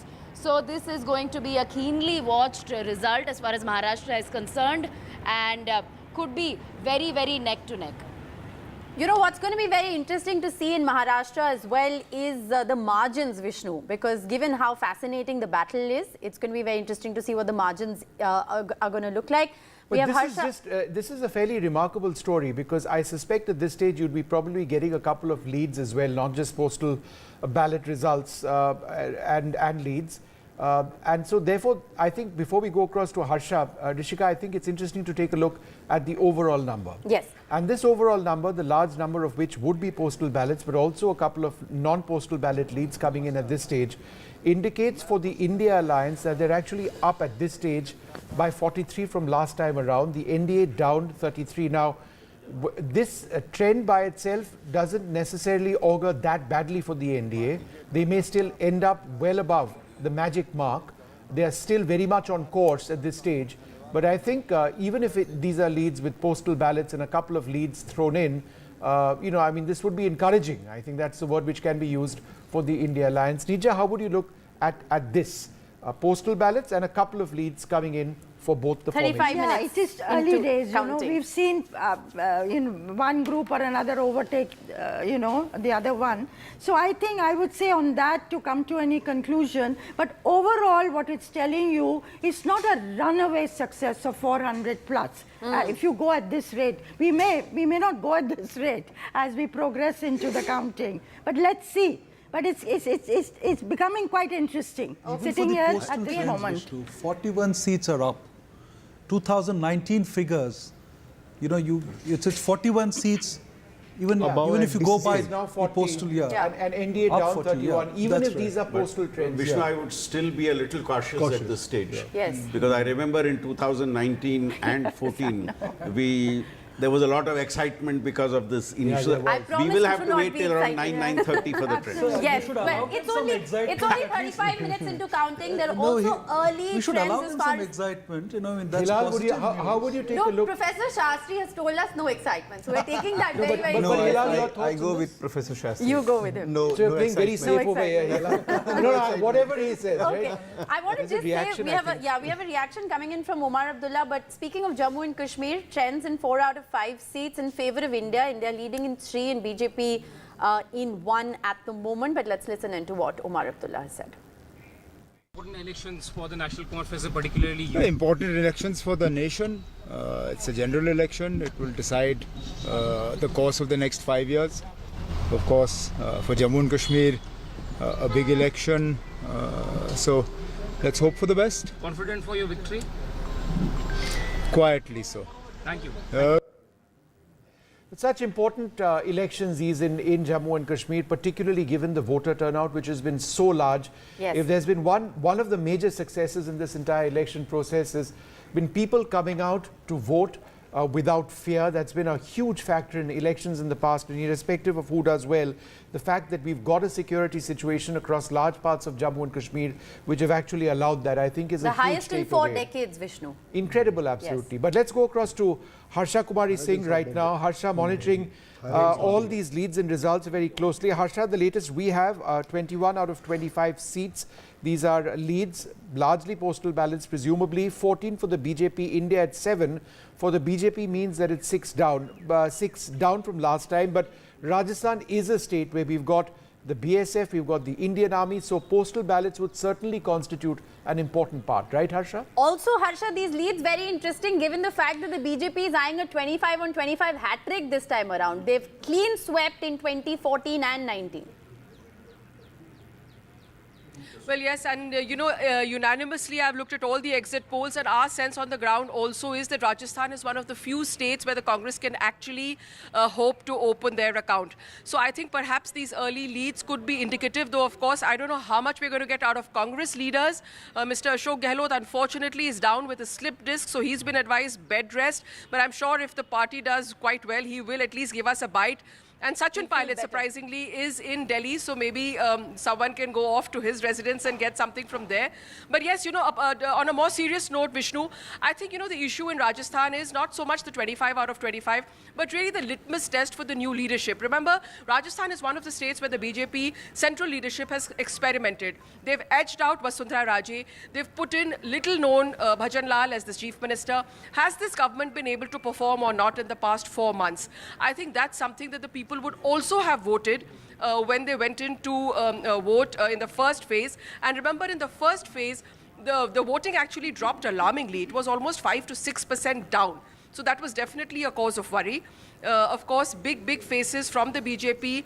Bhupendra Yadav, first time making a foray into electoral politics from Alwar. Harsha, I'm interrupting you for half a second because Professor Shastri, what we are seeing in the last 30 seconds is the NDA alliance leads from postal ballots and other leads as well, presumably at this stage, pulling well ahead. The gap is widening, as you India. said. That gap is widening. That was something which was expected certainly by exit polls. Vishnu, not only is the gap widening, the trend we saw state by state seems to be the trend that is being picked up from the results of the exit poll. The only exception seems to be West Bengal and Maharashtra, where the TMC and the India Alliance seem to be a little ahead. That's the only exceptions to the